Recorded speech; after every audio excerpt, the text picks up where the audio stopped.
یہ واردات دوسری جگہ عظیم سے چند ماہ پہلے کی ہے۔ میں عارضی طور پر اسی سی آئی ڈی کے ساتھ کام کر رہا تھا۔ یہ عام قسم کی سی آئی ڈی نہیں تھی، بلکہ اس محکمے کے اندر ایک اور شعبہ بنا دیا گیا تھا جس کا رابطہ ملٹری انٹیلیجنس کے ساتھ بھی تھا۔ آپ شاید یہ سن کر حیران ہوں کہ عام پولیس بھی اس شعبے سے نا واقف تھی۔ اس شعبے کا ہیڈ کوارٹر دلی میں تھا۔ دلی سے 40-42 دور کبیر نگر ایک چھوٹا سا قصبہ تھا۔ میں اس علاقے کے تھانوں میں ایک قسم کے دورے پر تھا۔ ہر ایک تھانے کے ایس ایچ او سے کچھ باتیں پوچھیں اور کچھ بتائی تھیں۔ میں وردی کے بغیر تھا کیونکہ اس شعبے میں وردی نہیں پہنی جاتی تھی۔ ایک رات مجھے کبیر نگر رکنا پڑا، صبح روانہ ہونا تھا۔ میں حسب معمول بہت صبح سویرے جاگا۔ تھانے میں گرمی تھی، ایس ایچ او وہاں نہیں تھا۔ معلوم ہوا کہ قصبے سے کوئی 1 میل دور ریلوے لائن کے قریب ایک لاش پڑی ملی ہے۔ ایس ایچ او وہاں پر چلا گیا تھا۔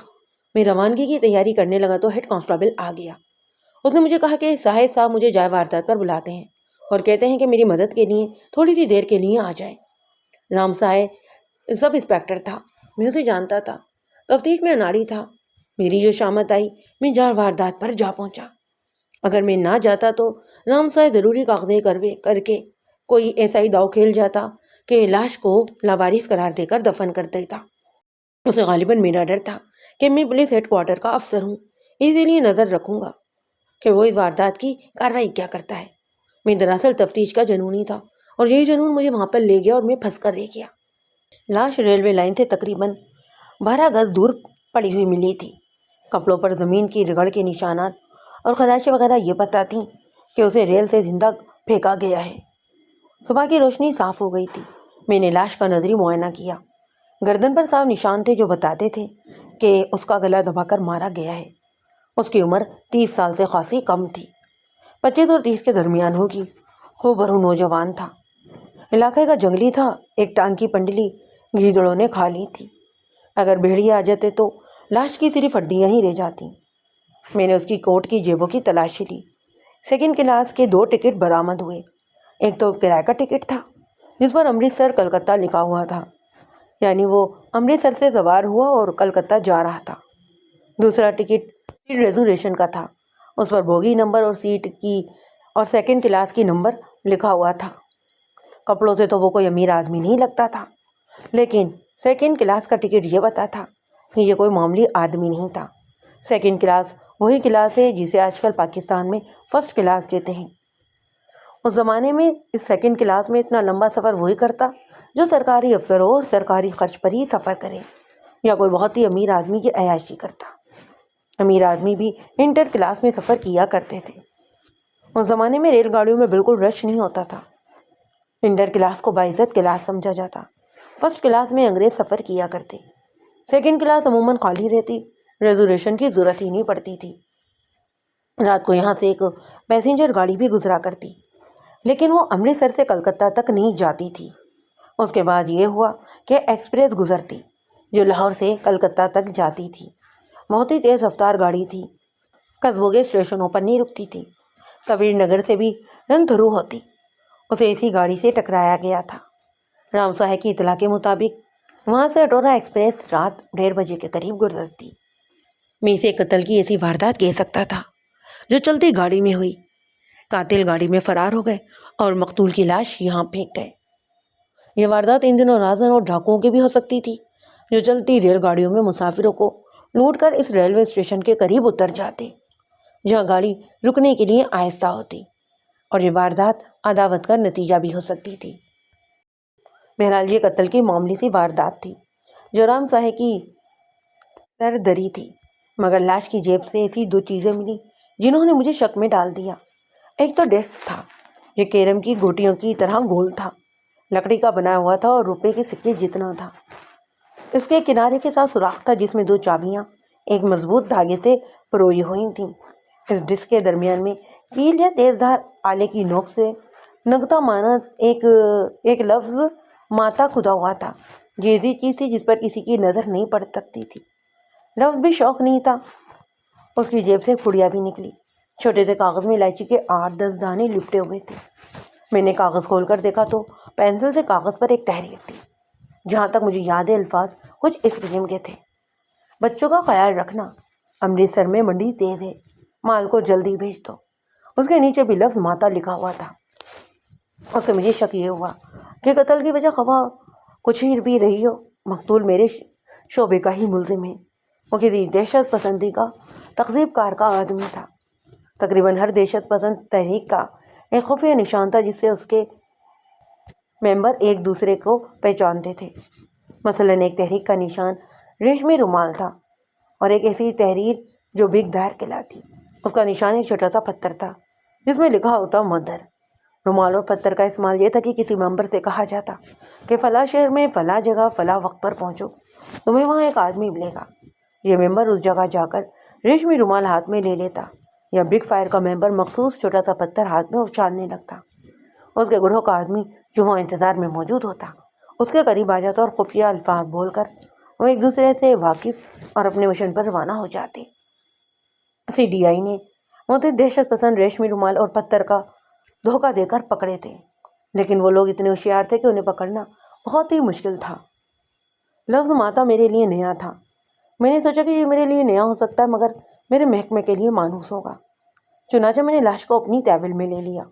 مجھے اب یہ معلوم کرنا تھا کہ مقتول تھا کون اور کہاں کا رہنے والا تھا۔ مجھے معلوم تھا کہ ہر ممبر کے پاس اپنا ایڈریس ضرور ہوتا ہے، لیکن وہ سامنے نہیں ہوتا، نہایت خوبی سے چھپا ہوا ہوتا ہے۔ میں نے پہلے تو جائے واردات کے ارد گرد ریلوے لائن کے ساتھ سے کچھ زیادہ ہی دور پیچھے جا کر دیکھا۔ کام کی کوئی بھی چیز نہ ملی۔ لاش کو تھانے لے گئے۔ میں نے اس کا کوٹ اتار کر اس کی سلائیاں دیکھیں، کوٹ پر ہاتھ پھیرا، اوپر سے بھی ٹٹولا۔ کالر کے نیچے چھپے ہوئے حصے میں کچھ شک ہوا۔ سلائی ہدڑی ہوئی تھی، اندر سے 1 انچ لمبا اور آدھا پونا انچ چوڑا کاغذ کا ٹکڑا نکلا۔ اس پر لکھا تھا گھنشیام، پہاڑ گنج، دلی۔ اس پر مکان نمبر اور گلی نمبر بھی لکھا ہوا تھا، جو مجھے یاد نہیں رہا۔ تحریر نہایت باریک تھی۔ اس سے کوئی بھی شک و شبہ نہ رہا کہ مقتول کسی دہشت پسند تحریک کا ممبر تھا۔ انگریز بادشاہ کو ایک دہشت پسند کے قتل سے کوئی دلچسپی نہیں ہو سکتی تھی، بلکہ خوشی ہوتی، لیکن اس کے قتل کی تفتیش سے بڑے ہی کام کے انکشاف ہو سکتے تھے۔ ہو سکتا ہے کہ اس نے اپنے گروہ کے ساتھ غداری کی ہو، جس کی پاداش میں اسے قتل کر دیا گیا ہو۔ اس صورت میں قاتل اس کے ہم سفر ہوں گے۔ اس طرح جتنے قصبے میں پوسٹ مارٹم کا کوئی انتظام ہی نہیں تھا۔ یہ سہولت میسر تھی کہ بس تھانے میں ٹیلی فون موجود تھا۔ میں نے دلی اپنے ہیڈ کوارٹر کو فون کیا اور انسپکٹر راجرز سے بات ہوئی۔ راجرز بے حد ذہین اور کام کی خاطر کئی راتوں کی نیند حرام کرنے والا انگریز انسپکٹر تھا۔ وہ تفتیش میں بہت ہی ہوشیار اور غیر معمولی طور پر قابل بھی تھا، لیکن 3rd ڈگری میں بے حد ظالم۔ اس کے ہاتھ میں کوئی کیس آ جاتا تو بڑے افسروں کے لیے بھی یہ گورا انسپکٹر مصیبت بن جایا کرتا۔ انگلینڈ کے مشہور سراغ رساں پولیس کے ادارے اسکاٹ یار کا مانا ہوا سراغ رساں تھا۔ کچھ عرصہ افریقہ میں بھی رہ کر آیا تھا۔ اس نے جیسل میرے دماغ میں بھی ڈالا تھا کہ پہلے شرافت اور محنت سے تفتیش کرو، اور اگر یقین ہو جائے نا کہ مجرم یہی ہے جسے پکڑا ہے اور وہ مالے جرم نہیں کرتا تو اسے 3rd ڈگری میں ڈال دو، بوٹیاں نوچ لو اس کی، لیکن اس سے پہلے تمہیں یقین کر لینا چاہیے کہ تم کسی بے گناہ کو ظلم کا اور تشدد کا نشانہ نہیں بنا رہے ہو۔ میں نے ٹیلی فون پر اسے بتایا کہ لاش ملی ہے۔ میں نے جو مشاہدات کیے تھے وہ بھی بتائے، اور جو اشیاء برآمد کی تھی وہ بھی بتا دیں۔ اس نے چند ایک سوالات پوچھے، میں نے جواب دیے۔ اس نے کہا لاش اور برآمد شدہ اشیاء لے کر پہلی ہی گاڑی سے میں دلی پہنچوں، یہ ہمارا کیس معلوم ہوتا ہے۔ میں نے مقتول کے کوٹ سلائیوں میں سے نکالے ہوئے کاغذ پر جو ایڈریس پڑھا تھا وہ بھی اسے نوٹ کروا دیا۔ وہ زمانہ ریل گاڑیوں کا تھا، بسیں اور کاریں بہت ہی کم تھیں۔ اگر ہوائی جہاز اور ہیلی کاپٹر ہوتے، ایکسپریس کو راستے میں ہی روک لیا جاتا۔ میں نے انسپکٹر راجرز کے کانٹیکٹ نمبر، سیٹ نمبر اور بوگی نمبر کا بھی اس کے پوچھنے پر ہی نوٹ کروایا۔ رام سوائے نے بتایا تھا کہ ایک پیسنجر ٹرین جو دلی تک جاتی ہے آنے والی ہے یا آ چکی ہوگی، اسے پکڑنا مشکل تھا۔ میں نے ریلوے اسٹیشن فون کیا تو یہ پتہ چلا کہ گاڑی آ رہی ہے، سگنل ڈاؤن ہو چکا ہے۔ میں نے اپنا تعارف کروا کے اسٹیشن ماسٹر سے کہا کہ گاڑی کو اسٹیشن پر روکے رکھے، خواہ کتنی ہی لیٹ کیوں نہ ہو جائے، اور انٹر 3rd سیکنڈ کا کوئی کمانڈ بالکل خالی کروا لے، کیونکہ ایک لاش دلی لے جائی جا رہی ہے۔ میں جب لاش چارپائی پر ڈھار کر ریلوے اسٹیشن پہنچا تو گاڑی کو وہاں رکے 20 منٹ گزر چکے تھے۔ میں نے رام سوائے سے احتیاطاً 3 مسلح کانسٹیبل بھی ساتھ لے لیے، کیونکہ لاش دہشت پسند کی تھی۔ خطرہ تھا کہ اس کے ساتھی یا قاتل رستے میں گڑبڑ کریں گے۔ انٹر کلاس کا کماؤنٹ خالی تھا۔ لاش اس کے فرش پر رکھوائی۔ میں نے انجن کے ڈرائیور کو بلا کر کہا کہ وہ دلی اپنے پتے پر صحیح وقت پر پہنچے۔ جتنا وقت یہاں ضائع ہوا ہے وہ تیز رفتاری سے پورا کر لے۔ رام سہائے نے مجھے ہنسی خوشی رخصت کیا۔ اسے خوش ہونا ہی چاہیے تھا کیونکہ میں اس کے تھانے کی ایک واردات اپنے ساتھ جو لے کر جا رہا تھا۔ میں پرائیویٹ کپڑوں میں تھا۔ پستول پتلون کی جیب میں تھا جس میں 6 گولیاں تھیں۔ 18 گولیاں چھوٹے سے سوٹ کیس میں تھیں جو میرے ساتھ ہی تھا۔ میں نے کانسٹیبلوں کو کھڑکیوں کے ساتھ بٹھا کر کہا کہ باہر نظر رکھیں، دوسرے ڈبے سے کوئی ادھر آنے کی کوشش نہ کریں۔ میں نے لاش کو غور سے دیکھنے لگا۔ نئی چیز یہ دیکھی کہ اس کے پاؤں میں جوتے بھی نہیں تھے۔ میں نے ایک چیز اور نوٹ کی جو میں نے جائے واردات پر محسوس کی تھی کہ جب اس کے کوٹ کو تھانے میں اتار کر ٹٹولا تو اور بھی زیادہ محسوس ہوئی۔ یہ کسی تیز عطر کی خوشبو تھی۔ میں نے گاڑی میں کوٹ کو پھر سونگا۔ خوشبودار کوٹ کو سینے والے حصے میں تھی۔ پولیس آفیسر کے کان اور ناک بڑی تیز ہوتی ہیں، یعنی زیادہ حساس ہو تو کام کا کوئی سراغ مل ہی جاتا ہے۔ میں بھی انہی سوچوں میں گم ہو گیا کہ ایک دہشت پسند آدمی اتنے تیز عطر کا شوقین ہو سکتا ہے۔ مجھے یقین نہیں آتا تھا کیونکہ دہشت پسندگی اپنی جان کو خطرے میں ڈالے رکھنے کا ذہنی رجحان اور بموں سے تباہی مچانے کے عزائم کسی نفاست پسند اور جائزہ سوچ والے انسان کے ہو ہی نہیں سکتے۔ میں اس واردات کے نفسیاتی پہلو پر بھی غور کر رہا تھا۔ میں نے سوچا کہ یہ شخص دہشت پسند نہیں ہو سکتا۔ اگر دہشت پسند ہے تو اس کے ساتھ کوئی عورت تھی جس نے تیز عطر لگا رکھا تھا۔ اس کے ساتھ لگ کر بیٹھی رہی ہے۔ میں نے اس کے کوٹ کو ایک بار پھر غور سے دیکھا، اس کی قمیض کو بھی دیکھا، ساری لاش کو دیکھا۔ مجھے کسی عورت کی نشانی نہ ملی۔ ایک آدھ بال مل جاتا، کہیں لپسٹک کی سرخی نظر نہیں آئی، کچھ بھی نہیں تھا۔ میں نے خوشبو اپنے آپ میں محفوظ کر لی۔ راستے میں لاش کو کئی بار سونگا اور خوشبو کو بھی یاد کرتا رہا۔ لاش کی بدبو اپنی جگہ تھی لیکن میرے سونگنے کی حس نے خوشبو کو الگ کر لیا۔ لاش کے پاؤں میں جوتے نہیں تھے۔ اسے ظاہر یہ ہوتا تھا کہ جب اس کا گلا گھونٹا گیا اور گاڑی سے پھینکا گیا تو وہ سویا ہوا تھا۔ لاش دلی ہیڈ کوارٹر میں پہنچائی گئی تو 4 گھنٹے گزر چکے تھے۔ ان 4 گھنٹوں میں انسپکٹر راجس تفتیش کا کمال دکھا چکا تھا۔ اس نے کلکتے کے راستے کے چند ایک بڑے ریلوے اسٹیشنوں کے سودھر ماسٹروں سے معلوم کر کے اس وقت ایکسپریس کہاں سے ہے یہ حکم جاری کر دیا کہ فلاں نمبر کی بوگی کے فلاں سیکنڈ کلاس کماؤنٹ میں اگر کوئی مسافر ہے تو اسے اتار کر روک لیا جائے، اور اگر کماؤنٹ خالی ہے تو اسے سہل و مر کر کے گاڑی الگ کر لی جائے۔ مجھے اچھی طرح یاد نہیں رہا کہ وہ کون سا اسٹیشن تھا۔ جہاں کے اسٹیشن ماسٹر نے بتایا کہ ایکسپریس اس کے اسٹیشن میں داخل ہو رہی ہے۔ تھوڑی دیر بعد اس اسٹیشن ماسٹر نے اطلاع یہ دی کہ اس نے ایک گاڑی سے بوگی اتروا لی ہے۔ اس میں صرف ایک کماؤنٹ سیکنڈ کلاس اور باقی انڈر تھرڈ کے تھے۔ اس نے ریلوے پولیس کی زیر نگرانی سیکنڈ کلاس کماؤنٹ کے دونوں ہی دروازے سیل کر کے پولیس کی تحویل میں دے دیے۔ اسٹیشن ماسٹر نے بتایا کہ کماؤنٹ خالی تھا، اندر ایک بستر اور کچھ اشیاء پڑی تھی جنہیں کسی نے ہاتھ نہیں لگایا۔ انٹر اور تھرڈ کے مسافروں کو دوسری بوگی میں منتقل کر دیا گیا۔ انسپکٹر راجس نے اسے کہہ دیا کہ بوگی الگ انجن کے ساتھ فوراً دلی بھیج دی جائے۔ اسے خاص طور پر کہا گیا کہ کسی گاڑی کے ساتھ بوگی نہ بھیجے، الگ بھیجی جائے۔ اس کے ساتھ پولیس کی کافی گارڈ بھی ہونی چاہیے۔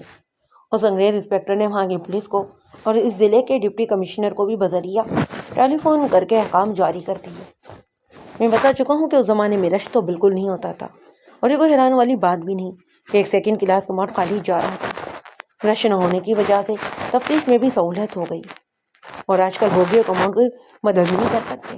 ہر اسٹیشن پر مسافر اترتے ہیں اور چڑھتے ہیں، اور اگر مسافر کی کوئی چیز گاڑی میں بھول جائے تو وہ میرے مسافر 1-2 منٹ میں ہی غائب کر دیتے ہیں۔ ہمیں یہ سہولت حاصل ہو گئی کہ اس کماؤنٹ میں کوئی مسافر نہیں بیٹھا اور ہمیں مقتول کی اشیاء بھی مل گئیں۔ انسپکٹر راجس نے ایک کمال اور کر دکھایا۔ اس نے لاہور اور امرتسر کے ریلوے اسٹیشنوں سے بذریعہ فون پر جو معلومات حاصل کی تھیں، ہاوڑہ ایکسپریس لاہور سے چلتی تھی، وہاں سے اسے یہ معلومات ملی تھی کہ لاہور سے ایک بوگی کے سیکنڈ کلاس میں 3 سیٹیں بک ہوئیں۔ ایک مسلمان تھا اور 2 ہندو۔ چوتھی سیٹ امرتسر سے ہی بک ہوئی تھی، یہ بھی مسلمان تھا۔ مجھے باقی مسلمانوں کے نام یاد نہیں، مقتول کا نام آج تک یاد ہے کیونکہ اس کیس کا مرکزی کردار وہی تھا۔ اس نے بکنگ میں اپنا نام حامد علی خان لکھوایا۔ لاہور کے تمامی مسافروں کی بکنگ دلی تک تھی۔ امرتسر کے مسافر کی بکنگ کلکتہ تک تھی۔ یہ مقتول ہو سکتا تھا۔ کمانڈ کی 6 سیٹیں تھیں، 3 نیچے 3 اوپر۔ دلی اسٹیشن سے یہ پتہ چلا کہ وہاں سے کوئی بھی بکنگ نہیں ہوئی۔ اس کا مطلب یہ ہوا کہ دلی سے آگے مقتول اکیلا تھا۔ غالباً اس کے قاتل اسی انتظار میں تھے کہ وہ اکیلا رہ جائے اور اسے ختم کیا جائے۔ پیچیدگی یہ بھی پیدا ہو گئی کہ مقتول ہندو تھا، لیکن اس نے بکنگ اسلامی نام سے کروائی تھی۔ وہ اپنی شناخت کو چھپانا چاہتا تھا۔ امرتسر کے اسٹیشن ماسٹر نے ٹکٹ نمبر اور بوگی نمبر کی بھی تصدیق کی۔ نام کی تبدیلی سے معاملہ قدرے پراسرار ہو گیا، لیکن یہ تو یقین ہو گیا تھا کہ مقتول کسی دہشت پسند گروہ کا فرد تھا جس کا نشان ماتا تھا۔ اب دیکھنا یہ تھا کہ دلی تک سفر کرنے والے مسافر کون تھے۔ اس سوال کا جواب حاصل کرنا ممکن نہیں تھا۔ ریلوے اسٹیشن پر ان کے ایڈریس نہیں تھے، اگر ہوتے بھی تو وہ غلط ہو سکتے تھے۔ البتہ یہ ممکن تھا کہ ان تینوں نے بکنگ دلی تک کروائی، مگر مقتول کو قتل کر کے گاڑی میں سے باہر پھینکنے کے لیے دلی سے بھی آگے سفر کیا گیا، مگر یہ محض قیاس آریاں تھیں۔ وہ اسے امرتسر سے کچھ آگے بھی گاڑی سے گرا سکتے تھے۔ میں نے انسپکٹر راجس سے کہا کہ لاش کا کوٹ سونگھو۔ اس نے سونگھا اور میری طرف دیکھا۔ میں نے کہا یہ خانہ بدوش قسم کا دہشت پسند اتنے نفیس ذوق کا نہیں ہو سکتا، یہ عمدہ قسم کا عطر ہے۔ انسپکٹر راجس نے پوچھا آپ نے کیا سوچا ہے؟ میں نے جواب دیا اس کے ساتھ ایک عورت بھی تھی جس نے بکنگ کے بغیر سفر کیا۔ کمانڈ میں کل 6 سیٹیں تھیں جن میں 2 خالی تھیں۔ میرا خیال ہے کہ ان میں سے 2 نہیں، صرف ایک ہی خالی تھی اور اس سیٹ پر عورت تھی۔ پھر وہ عورت کہاں گئی؟ انسپکٹر راجس نے پوچھا تھا۔ یہ شخص اس عورت کی قاتل قتل ہوا ہے، میں نے سوچ کے گھوڑے دوڑاتے ہوئے جواب دیا۔ اور یہ بھی ہو سکتا ہے کہ اس عورت کو قاتلوں نے مقتول کو پھانسنے کے لیے استعمال کیا ہو، وہ ان کی ساتھی ہوگی۔ اور یہ بھی ہو سکتا ہے اور یہ کوئی خوبصورت لڑکی ہو جسے اڑائے لے جانے کے لیے ڈاکو یا پردہ فروش گاڑی میں سوار ہو گئے ہوں۔ انہوں نے مقتول کو حرکت کوئی مزاحمت کی یہ سزا دی کہ اسے مار کر گاڑی سے ہی باہر پھینک دیا اور لڑکی کو لے گئے۔ اور یہ بھی ہو سکتا ہے کہ مقتول نے اس لڑکی پر دست درازی کی ہو اور لڑکی جس کی کسی کے بھی ساتھ تھی اس نے مقتول کو قتل کر دیا ہو۔ سب سے پہلے تو یہ یقین کرنا ہے کہ اس کمپارٹمنٹ میں کسی کے ساتھ یا مقتول کے ساتھ کوئی لڑکی تھی یا نہیں۔ انسپکٹر راجس نے کہا مطلوبہ بوگی آج رات کسی بھی وقت دلی پہنچ جائے گی۔ کمانڈ کو دیکھ کر لڑکی کی موجودگی اور غیر موجودگی ثابت ہو جائے گی۔ فوری طور پر کیا جانے والا یہ کام ہے کہ لاش کا پوسٹ مارٹم کروایا جائے، مقتول کے گھر کی تلاشی لی جائے اور اس کے لواحقین سے بھی تفتیش کی جائے۔ میری پہلی اطلاع سے لے کر لاش انسپکٹر راجس کے پہنچنے تک کے درمیانی 4 گھنٹوں میں اس نے یہ بتایا کہ پہاڑ گنج میں مقتول کے گھر کے تمام افراد کو باہر نکال کر مکان سیل کر دیا۔ میں نے اسے کبیر نگر سے فون پر مقتول کا ایڈریس نوٹ کروا دیا تھا جو اس کے کوٹ کے اندر ہی سلا ہوا ملا تھا۔ اس نے ایک اور انگریز انسپکٹر کو پولیس کی کار دے کر اس ایڈریس پر بھیجا۔ پتہ یہ چلا کہ گھنشیام مقتول کا یہی گھر ہے، تو اس نے گھر کے بچے سے لے کر بوڑھے تک کو CID ہیڈ کوارٹر بھیج کر مکان کو سیل کر دیا، وہاں پر پولیس کا پیرا کھڑا کر دیا۔ اب اس کے گھر کے افراد باہر بیٹھے تھے، ان میں جو بڑی عمر کے افراد تھے، مثلاً باپ اور چھوٹا بھائی، چھوٹے بھائی کی بیوی، انہیں لاش دیکھنے کے لیے بلایا گیا۔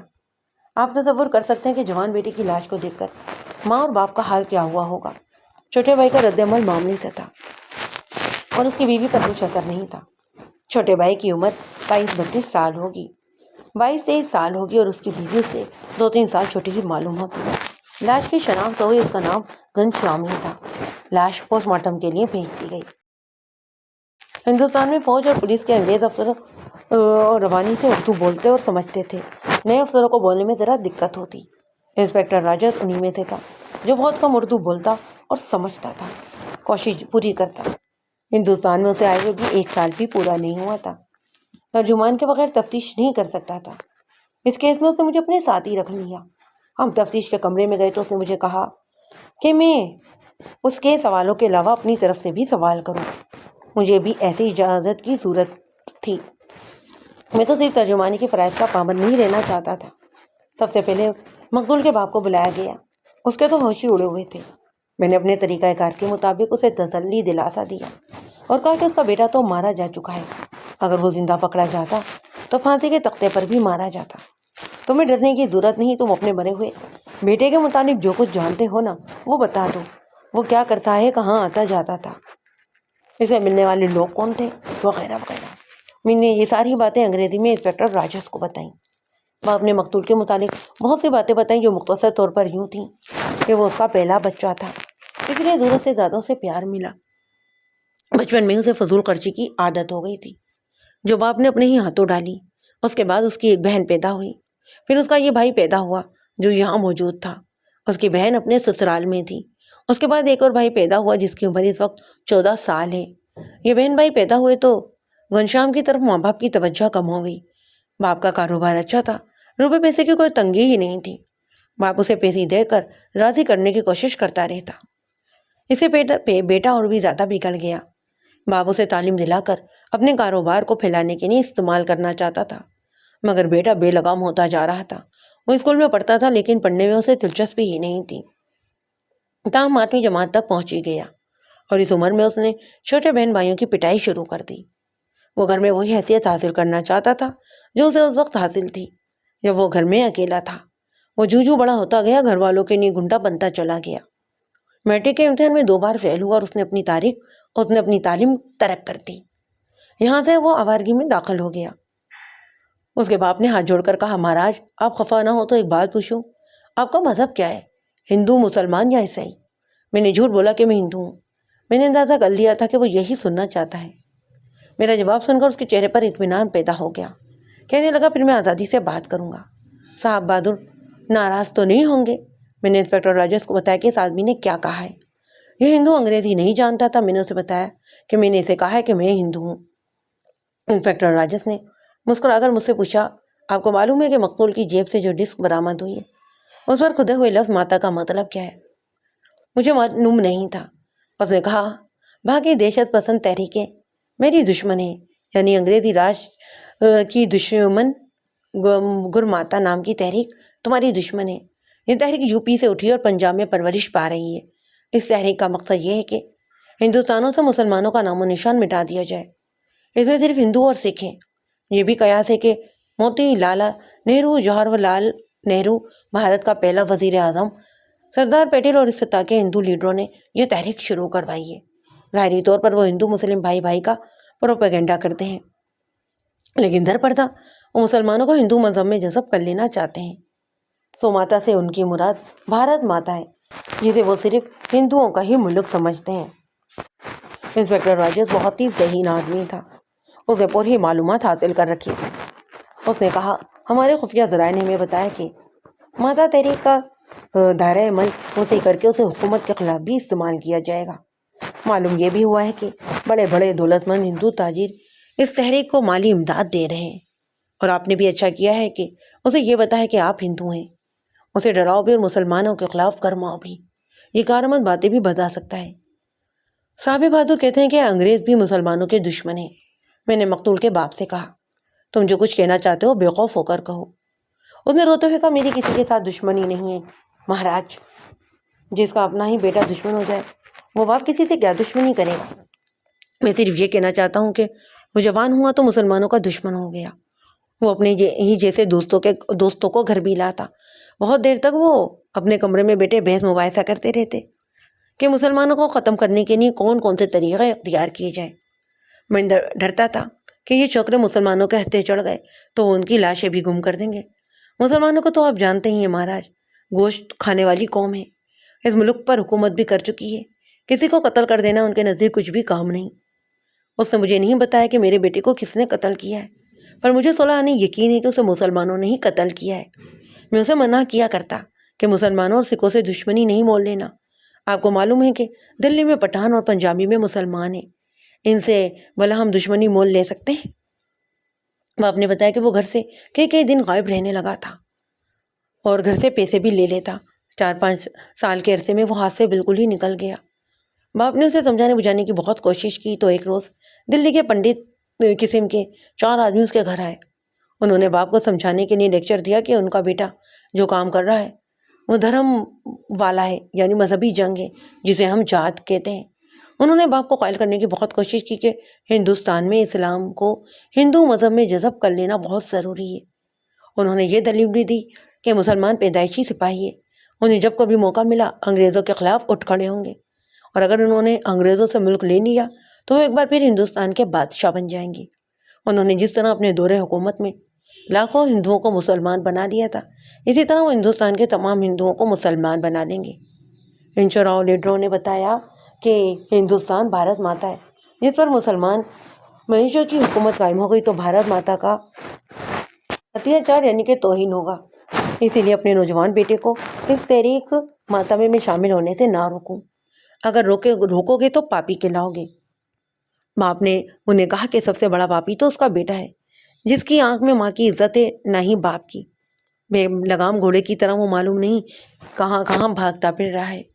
باپ نے ہاتھ جوڑ کر ان سے درخواست کی کہ اس کے بیٹے کی کھوپڑی میں کچھ عقل اور آنکھوں میں شرم ڈالیں، اس کے کاروبار میں بھی اس کی کچھ مدد کریں۔ اس کے جواب میں لیڈروں نے اسے کہا کہ وہ اب تمہارا نہیں بھارت کا بیٹا ہے، وہ اشوک اور شیوا جی بن کر ابھرے گا۔ باپ سخت پریشان ہوا۔ لیڈروں نے اسے تسلی دلاسا دیا اور تاکہ یہ بھی کی کہ اگر کوئی گھر آ کر اس کے بیٹے کے متعلق پوچھے نا تو اسے کچھ نہ بتایا جائے، ہو سکتا ہے کہ وہ CID کا آدمی ہو، اگر وہ بتائے گا تو اس کا بیٹا گرفتار ہو جائے گا۔ لیڈروں نے اسے نہایت اچھے الفاظ میں کچھ دھمکیاں بھی دیں اور چلے گئے۔ میں نے پوچھا، ان لیڈروں کو تم جانتے ہو؟ صرف ایک کو، اسے جواب دیا اور التجا کی، مہاراج اسے پتہ چل گیا ہے نا کہ اگر میں نے اس کا نام لکھوایا تو وہ میرے ساتھ بہت برا سلوک کرے گا۔ تمہاری حفاظت ہماری ذمہ داری ہے۔ میں نے کہا، اس کا نام اور پتہ بتاؤ۔ اس نے ایک نام سناتی ہندو کا بتایا اور پتہ بھی بتا دیا۔ وہ اس کے گھر 2 سال پہلے آیا تھا۔ میں نے انسپکٹر راجرز کو اس کا بیان انگریزی میں سنایا اور اس سناتی پنڈت کا نام پتہ بھی لکھ کر اس کے حوالے کر دیا۔ امید تھی کہ یہ پنڈت پکڑا گیا تو اس تحریک کی پشت پناہی کرنے والے دوسرے لیڈر بھی پکڑے جائیں گے۔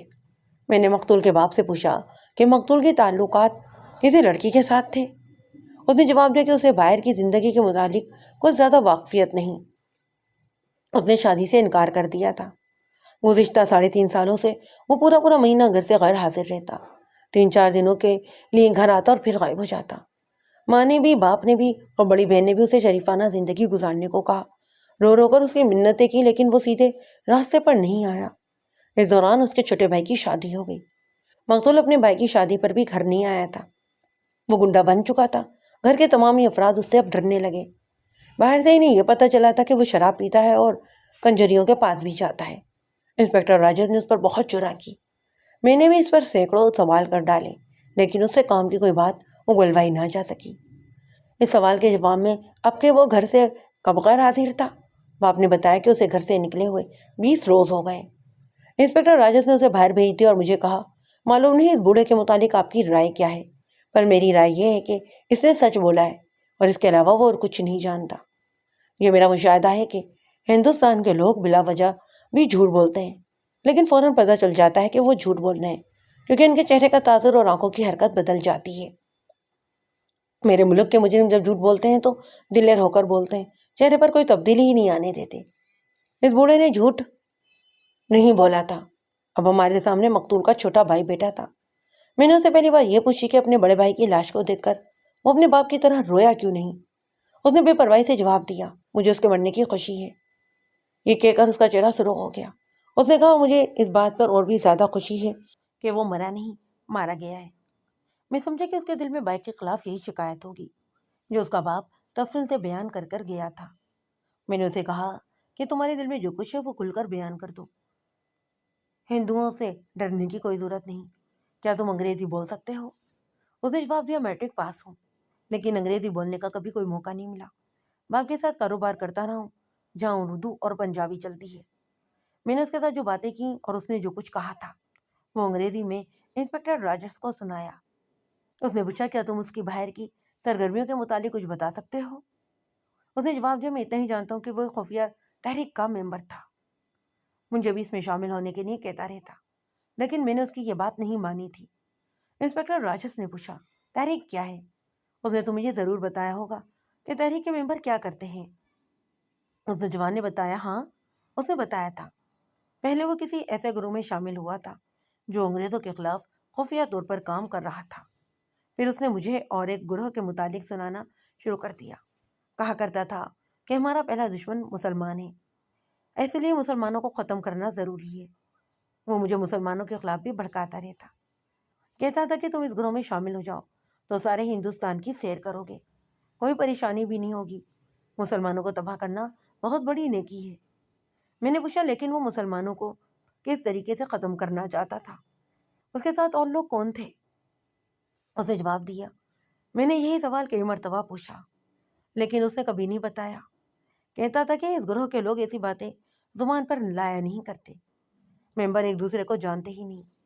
اس سے مجھے لکڑی کا ایک گول ٹکڑا بھی دکھایا تھا جس پر ماتا لکھا ہوا تھا۔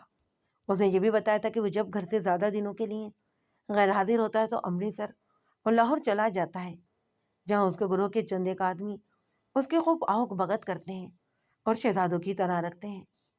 میں نے پوچھا، کیا تمہارے دل میں مسلمانوں کے خلاف نفرت نہیں؟ پوری آزادی سے بات کرو، میں بھی ہندو ہوں اور مسلمانوں کو اپنا دشمنی سمجھتا ہوں۔ اس نے جواب دیا، ہاں جی، ہر ہندو کو ہی مسلمانوں سے نفرت ہونی چاہیے۔ میں بھی مسلمانوں کو ناپاک سمجھتا ہوں۔ میں چونکہ تجارت پیشہ ہوں، اس لیے میرا فرض یہ ہے کہ کسی مسلمان کو تجارت میں کامیاب نہ ہونا دیا جائے، لیکن میں کسی ایسی پارٹی میں شامل نہیں ہونا چاہتا جس کی سرگرمیاں خفیہ ہوں اور جس کے ممبر چوروں کی طرح چھپتے پھریں۔ یا تم بتا سکتے ہو کہ اس کا کوئی دشمن بھی تھا؟ انسپکٹر راجرز نے پوچھا۔ اسے قتل کیا گیا ہوگا۔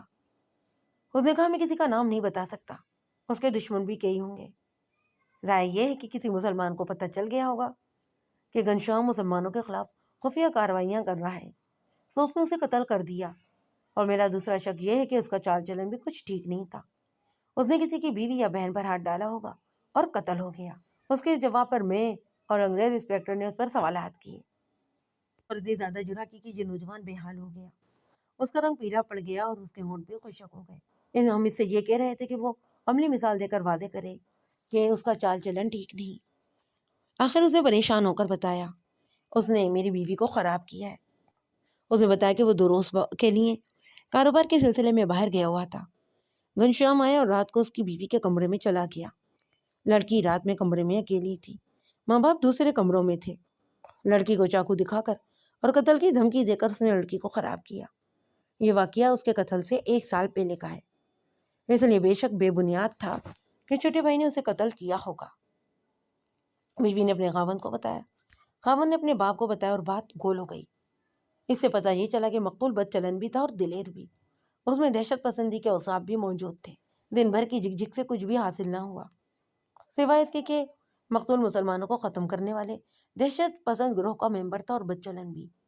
اس گروہ کی پشت پناہی چند ایک مذہبی لیڈر بھی کر رہے تھے۔ مقتول کے کنبے سے فارغ ہوئے تو پوسٹ مارٹم رپورٹ آ گئی۔ انسپکٹر راجرز نے ایک کارروائی یہ کی کہ مقتول کے باپ سے جس سنیاتی سی پنڈت کا نام پتہ بتایا تھا، اس کے پیچھے CID اور ایک مخبر لگانے کا انتظام کرتی ہے۔ یہ مشورہ میں نے اسے دیا تھا کہ یہ افراد مسلمان ہونے چاہیے کیونکہ ہندو سادھوؤں کا ہوگا۔ اس نے 3 مسلمان بلوائے، ان میں ایک ہیڈ کانسٹیبل تھا اور 2 یعنی وہ صرف پولیس کے ملازمین تھے، کانسٹیبل نہیں تھے۔ میں نے انہیں مسلم کش تحریک کے متعلق تفصیل سے بتایا اور انہیں بہت ساری ہدایت بھی دی۔ اس ہندو کو پکڑنا نہیں تھا، بس اس کی حرکات اور سرگرمیاں دیکھنی تھی تاکہ کچھ اور لوگ بھی سامنے آ جائیں۔ پوسٹ مارٹم رپورٹ میں لکھا تھا کہ موت گلا ہاتھوں سے دبانے سے واقع ہوئی ہے، جسم پر خراش زخم اور ریل گاڑی سے گرنے کی تھی۔ موت کا جو وقت بتایا گیا وہ تقریباً وہی تھا جو ہٹورا ایکسپریس کا وہاں سے گزرنے کا تھا۔ اس رپورٹ میں انکشاف کرنے والی تو کوئی بات ہی نہیں تھی۔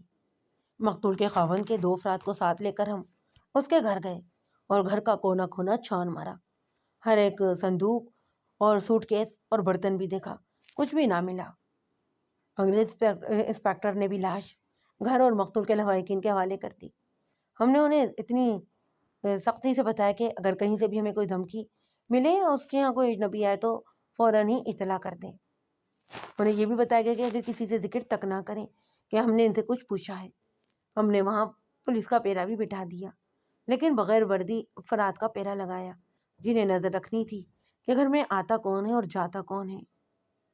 بغیر وردی افراد کا اس کام پر مقرر کیا کہ جب مقتول کو جلانے کے لیے مرگٹ لے جا رہے تھے تو ساتھ جانے والے لوگوں میں شامل ہو کر ہر ایک آدمی کی باتیں سنیں اور ان سے باتیں بھی کریں، اور اگر کوئی آدمی مشکوک ہو تو اس کا پیچھا بھی کریں۔ ادھر سے ہم فارغ ہوئے تو رات کے 11 بج رہے تھے۔ ریلوے اسٹیشن سے پوچھا گیا کہ بوگی آئی ہے یا نہیں۔ بوگی ابھی نہیں آئی تھی۔ اسٹیشن ماسٹر نے بتایا کہ اس اسٹیشن پر فالتو انجن ہی نہیں تھا جہاں سے بوگی لانی تھی۔ اگلے اسٹیشن سے انجن کا انتظام کرتے وقت لگ گیا۔ اس کے اندازے کے مطابق بوگی آنے میں بھی 3 گھنٹے باقی تھے۔ انسپکٹر راجس نے مجھے کہا کہ میں کھانا کھا کر آرام کروں اور رات 2 بجے اس کے پاس آ جاؤں۔ تھکن اور بھوک نے تو میرا بھی برا حال کر دیا تھا۔ میں بھی جا کر نہایا، کھانا کھایا، مگر نیند ہی نہیں آئی۔ یہی خیال انگارے کی طرح ذہن میں دیکھ رہا تھا کہ ہندو اسلام کا نام و نشان مٹانے کے لیے خفیہ طور پر کیا کچھ کر رہے ہیں۔ بہرحال بوگی آ گئی۔ انسپکٹر راجس نے اسٹیشن ماسٹر کو یہ سہولت دے دی کہ وہ پورا پلیٹ فارم نہ روکے، جہاں اسے سہولت ہو وہاں بوگی کو لے جائے تاکہ آنے والی ٹرینوں کو کوئی رکاوٹ نہ ہو۔ اس کے مطابق بوگی ایک اور جگہ پر لے گئے۔ اس کے ساتھ پولیس کی کار تھی۔ سیکنڈ کلاس کے دروازے کی مہر توڑ کر میں اور انسپکٹر اندر داخل ہو گئے۔ روشنی کا انتظام کروایا۔ اس سیکنڈ کلاس کی کمانڈ کی 6 سیٹیں تھیں، 3 نیچے اور 3 اوپر۔ ایک سیٹ پر بستر بھی بچھا ہوا تھا۔ ساتھ والی سیٹ پر بڑا ہی اچھا کمبل پڑا تھا۔ اس سیٹ کے نیچے شوز کا ایک جوڑا بھی تھا۔ بستر والی سیٹ کے نیچے زنانہ سینڈلوں کا ایک جوڑا پڑا تھا۔ میں نے پہلا کام یہ کیا کہ اس بستر کے سرہانے کو سونگھا۔ وہاں وہی خوشبو تھی جو میں نے مقتول کے کوٹ سے سونگھی۔ یہی خوشبو دوسری سیٹ پر پڑے ہوئے کمبل میں تھی۔ انسپکٹر نے بھی اس خوشبو کو سونگھا اور اس نے میرے تائید کی کہ خوشبو وہی ہے جو لاش کے کوٹ کے ساتھ تھی۔ بستر والی سیٹ کے نیچے ایک سوٹ کیس بھی پڑا تھا۔ فرش پر ٹوٹی ہوئی چوڑیوں کے ٹکڑے بھی اکٹھے بکھرے ہوئے تھے جو میں نے اٹھا لیے۔ بستر پر یقیناً لڑکی تھی۔ میں نے اور انسپکٹر راجس نے بستر کو الٹ پلٹ کر دیکھا۔ اس کے سرہانے کی طرف سے ایک پرس نکلا۔ سارے کمانڈر کو ہم نے گہری نظروں سے دیکھا۔ پولیس جب واردات پر بے شمار چیزیں دیکھا کرتی ہے، ضروری تو نہیں کہ آپ سے ان سب کا ہی ذکر کیا جائے۔ میں آپ کو بس موٹی موٹی اشیاء بتاتا ہوں تاکہ آپ کو کہانی سمجھنے میں آسانی ہو۔ آپ نے میری تفتیش کی کہانیوں میں اکثر سنا ہوگا ٹوٹی ہوئی چوڑیوں کا ذکر، چوڑیاں اور عورت کا ایک آدھ بال، یہ ایسی چیزیں جو ایسے موقع واردات پر ضرور ملتی ہیں جہاں عورت پر زیادتی ہوئی ہو۔ اگر زیادتی یا ہاتھا پائی ہوئی ہو تو ٹوٹی ہوئی چوڑیوں کے ساتھ 2-4 بال بھی مل جایا کرتے ہیں۔ مجرم اتنی جلدی میں ہوتے ہیں کہ موقع واردات سے ان اشیاء کو غائب نہیں کر سکتے۔ جرم کے دوران انہیں چھوٹی چھوٹی چیزوں کا ہوش کہاں ہوتا ہے۔ یہ اس واردات کے مقام سے ہمیں چوڑیوں کے ٹکڑے ملے جو ہم نے اٹھا لیے۔ دوسری کام کی چیز پرس تھا۔ پرس میں کم و بیش 700 روپیہ نقدی تھی۔ ایک ریشمی رومال تھا اور سیکنڈ کلاس کا ایک ٹکٹ، لیکن ریزرویشن ٹکٹ ساتھ نہیں تھا۔ انگریز انسپکٹر نے مجھے کہا کہ یہ ہے تمہارا 5واں پیسنجر جو ریزرویشن کے بغیر سفر کر رہا تھا۔ ٹکٹ امرتسر سے کلکتہ تک کا تھا۔ لڑکی کے سینڈل، پرس اور مقتول کے کوٹ کے ساتھ اس کی خوشبو بتاتی کہ مقتول کے ہم سفر تھے۔ مقتول کے کوٹ کے ساتھ لڑکی کی بھی خوشبو یہ بتاتی کہ وہ دونوں جب اس بوگی میں اکیلے رہ گئے تھے تو لڑکی مقتول کے اتنی قریب بیٹھی رہی کہ اس کی خوشبو مقتول کے کوٹ میں چلی گئی۔ اسے ظاہر یہ ہوتا کہ ان دونوں کی بے تکلفی تھی۔ انسپکٹر راجس کہتا کہ یہ بھی تو ہو سکتا ہے نا کہ مقتول نے لڑکی کے ساتھ زبردستی کی ہو اور چھٹے پیسنجر نے اسے جان سے مار کر گاڑی سے نیچے پھینک دیا ہو۔ یہ ممکن تھا کہ بوگی میں چھٹا پیسنجر موجود ہو جو ریزرویشن کے بغیر ہی سفر کر رہا ہو۔ مقتول کے چھوٹے بھائی کے بیان کے مطابق مقتول نے اس کی بیوی پر بھی مجرمانہ حملہ کیا تھا۔ اس کی رائے کے مطابق مقتول اس جرم کا عادی تھا۔ خیال کیا جا سکتا تھا کہ اس نے چلتی گاڑی میں بھی یہی حرکت کی ہوگی، لیکن میرا موقف یہ تھا کہ جس جگہ سے مقتول کی لاش ملی اس سے اگلے اسٹیشن یا اسٹاپ پر یہ بوگی خالی تھی، جس سے ظاہر ہوتا کہ لڑکی اور اس کے ساتھ اگر کوئی اور تھا تو وہ کلکتہ تک نہیں گئے، راستے میں ہی اتر گئے تھے۔ ہم نے سوٹ کیس کھولا تو اس میں سے لڑکی کے 2 جوڑے اور اس کے ساتھ دوپٹے اور ضرورت کی چند اشیاء بھی برآمد ہوئی اور زیورات کا ایک ڈبہ بھی نکلا۔ کھول کر دیکھا تو اس میں ایک ہار، پندوں کی جوڑی، 2 انگوٹھیاں، 2 وزنی چوڑیاں اور 2-3 زیورات پڑے ہوئے تھے۔ یہ سبھی سونے کے تھے۔ آپ نے زیورات کے ڈبے دیکھے ہیں، ہر ڈبہ صرف ایک چیز کے لیے ہی ہوتا ہے۔ اس سوٹ کیس میں سے جو ڈبہ نکلا یہ غالباً ہار کا تھا۔ ڈبے کے ڈھکنے کے اندر امرتسر کے صراف کا نام پرنٹ کیا ہوا تھا۔ یہ نام مجھے یاد نہیں رہا۔ ہری رام پیارے لال نام کی طرح کا کوئی نام تھا اور دکان کا ایڈریس بھی پرنٹ کیا ہوا تھا۔ ان زیورات سے انکشاف ہوئی کہ یہ لڑکی امرتسر کی رہنے والی ہے اور دوسرا یہ کہ یہ رازنی یا ڈاکے کی واردات نہیں اگر ایسا ہوتا تو زیورات اور پرس کی نقدی غائب ہوتی۔ مقتول کی جیب سے بھی تقریباً 200 روپے کی رقم برآمد ہوئی۔ ہم نے بوگی کو پھر سے سیل کر دیا، بوگی کے ساتھ آئی ہوئی کارکردگی کی واپسی کا انتظام کیا اور بوگی پر کھڑا کر کے تمامی اشیاء ہیڈ کوارٹر میں لے گئے۔ انسپکٹر راجس نے مجھے ذرا آرام کے لیے چھٹی دے دی۔ آرام کیا کرنا تھا، رات تقریباً بہرحال گزر گئی۔ 8:30 بجے واپس ہیڈ کوارٹر پہنچا تھا۔ میں جا کے سو گیا۔ دلی نے وقت پر جگا دیا۔ تیار ہو کر انسپکٹر راجس کے دفتر میں گیا تو دیکھا کہ وہ اس حالت میں دفتر میں موجود تھا کہ کرسی پر بیٹھا ہوا اور ٹانگیں آگے میز پر رکھے ہوئے گہری نیند سویا ہوا تھا۔ اس نے رات والے کپڑے بھی نہیں بدلے تھے۔ میں نے اسے جگانا نہیں چاہتا تھا، لیکن اس کا خاص سامان اس کے لیے ناشتہ لے کر آ گیا اور وہ جاگ اٹھا۔ معلوم ہوا کہ مجھے آرام کے لیے بھیج کر وہ دفتر میں بیٹھا تفتیش کے مختلف راستوں پر اور پہلوؤں پر غور کرتا رہا اور کرسی پر ہی سو گیا۔ اس نے رات کو ہی اپنے خاص سامان کو اطلاع بھیج دی تھی کہ اس کا ناشتہ قریبی دفتر میں لے آئے۔ یہ لوگ فرائض کی ادائیگی کے بڑے ہی پکے تھے۔ افسوس انگریز نے بھی تہیہ کر لیا کہ تفتیش مکمل کر کے ہی آرام کرے گا۔ میں نے اس میں یہ بات بھی نوٹ کی کہ وہ غیر معمولی طور پر ذہین اور قابل سراغ نہیں تھا۔ میں نے اس کے سوالات اور اس کی جرح غور سے سنی۔ اس میں مجھے کوئی خصوصیت نظر نہیں آئی۔ خصوصیت صرف یہ تھی کہ کام میں دیانت دار تھا اور کام کی خاطر آرام بھی قربان کر دیتا۔ اس کے ہاں اچھا یہ کام کل کر لیں گے یہ والی خوابیں نہیں تھی اور یہی اس کی قابلیت تھی۔ اس نے چند گھنٹوں میں لاہور سے کلکتہ تک کے علاقے کو اپنی تفتیش کی لپیٹ میں لے لیا۔ انگریزوں کے انہی اوصاف، دیانت داری، محنت اور فرض شناسی کا جنون نے انہیں آدھی دنیا کا بادشاہ بنا دیا تھا۔ اس نے گھڑی دیکھ کر مسکرا کر بولا، بہت سو لیا میں، پورے 25 منٹ، اب میں تازہ دم ہو گیا ہوں۔ اس کے چہرے پر شب بیداری اور تھکن کے گہرے اثرات تھے۔ ناشتے کے دوران اس نے نہایت شگفتہ لہجے میں کہا، ہندوستانی لوگ جرم سے پہلے پلان نہیں بناتے، خدا کے بھروسے سے جو دماغ میں آ کر گزرتے ہیں۔ ذرا غور کرو کہ وہ بوگی میں کتنا اہم سراغ چھوڑ کر چلے گئے۔ انہیں پکڑنا پھر بھی آسان نہیں۔ ہندوستان بہت بڑا ملک ہے، انہیں کہاں ڈھونڈو گے؟ پھر بھی مجھے یقین ہے کہ ہم اس ٹھکانے تک پہنچ جائیں گے جہاں سے ملزم چلے تھے۔ اس نے کہا، انسپکٹر خان، میں آپ کی تعریف کروں گا کہ تفتیش اور سراغ رسانی کے فن میں آپ نے مہارت حاصل کر لی ہے، لیکن آپ کی مہارت ابھی نامکمل ہے۔ آپ کو رنگوں کے انتخاب اور عطر کے انتخاب سے ملزم کی نفسیات معلوم کرنے کا فن نہیں آتا۔ آپ نے یہ تو کمال کر دکھایا کہ بدبودار لاش میں سے خوشبو سونگھ لی تھی اور اسے 100% صحیح قیاس آرائی کی کہ مقتول کے ساتھ لڑکی بھی تھی۔ آپ کی نظر بہت گہری ہو گئی ہے۔ آپ نے چوڑیوں کے بھی ٹکڑے اٹھا لیے اور سوٹ کیس میں پڑے ہوئے لڑکی کے کپڑے دیکھ لیے، لیکن آپ یہ نہیں بتا سکتے کہ لڑکی مزاج اور طبیعت کی کیسی ہے۔ وہ ٹھیک ہی بتا رہا تھا، میں لڑکی کو دیکھے بغیر نہیں بتا سکتا تھا کہ وہ کیسی ہے۔ انسپکٹر راجس نے کہا، اگر لڑکی کو عطر پسند تھا جس کی خوشبو وہ اپنے پیچھے چھوڑ گئی ہے، اور اگر اسے چوڑیوں کا رنگ پسند تھا، اور اگر اسے کپڑوں کے 2 رنگ پسند تھے جو آپ نے سوٹ کیس میں دیکھے، تو لڑکی پاک ذہن کی نہیں ہو سکتی۔ اس پر حیوانی جذبہ غالب ہے۔ میرا تجربہ یہ کہتا ہے کہ وہ مقتول کے ساتھ گھر سے بھاگ رہی ہوگی۔ اتنی زیورات اور اتنی زیادہ نقدی اپنے ساتھ لے کر جا رہی تھی۔ یہ اس کے حیوانی جذبے کی شدت کی دلیل ہے کہ اس نے مقتول جیسے دہشت پسند اور مجرمانہ طور پر دلیر آدمی کو پسند کیا۔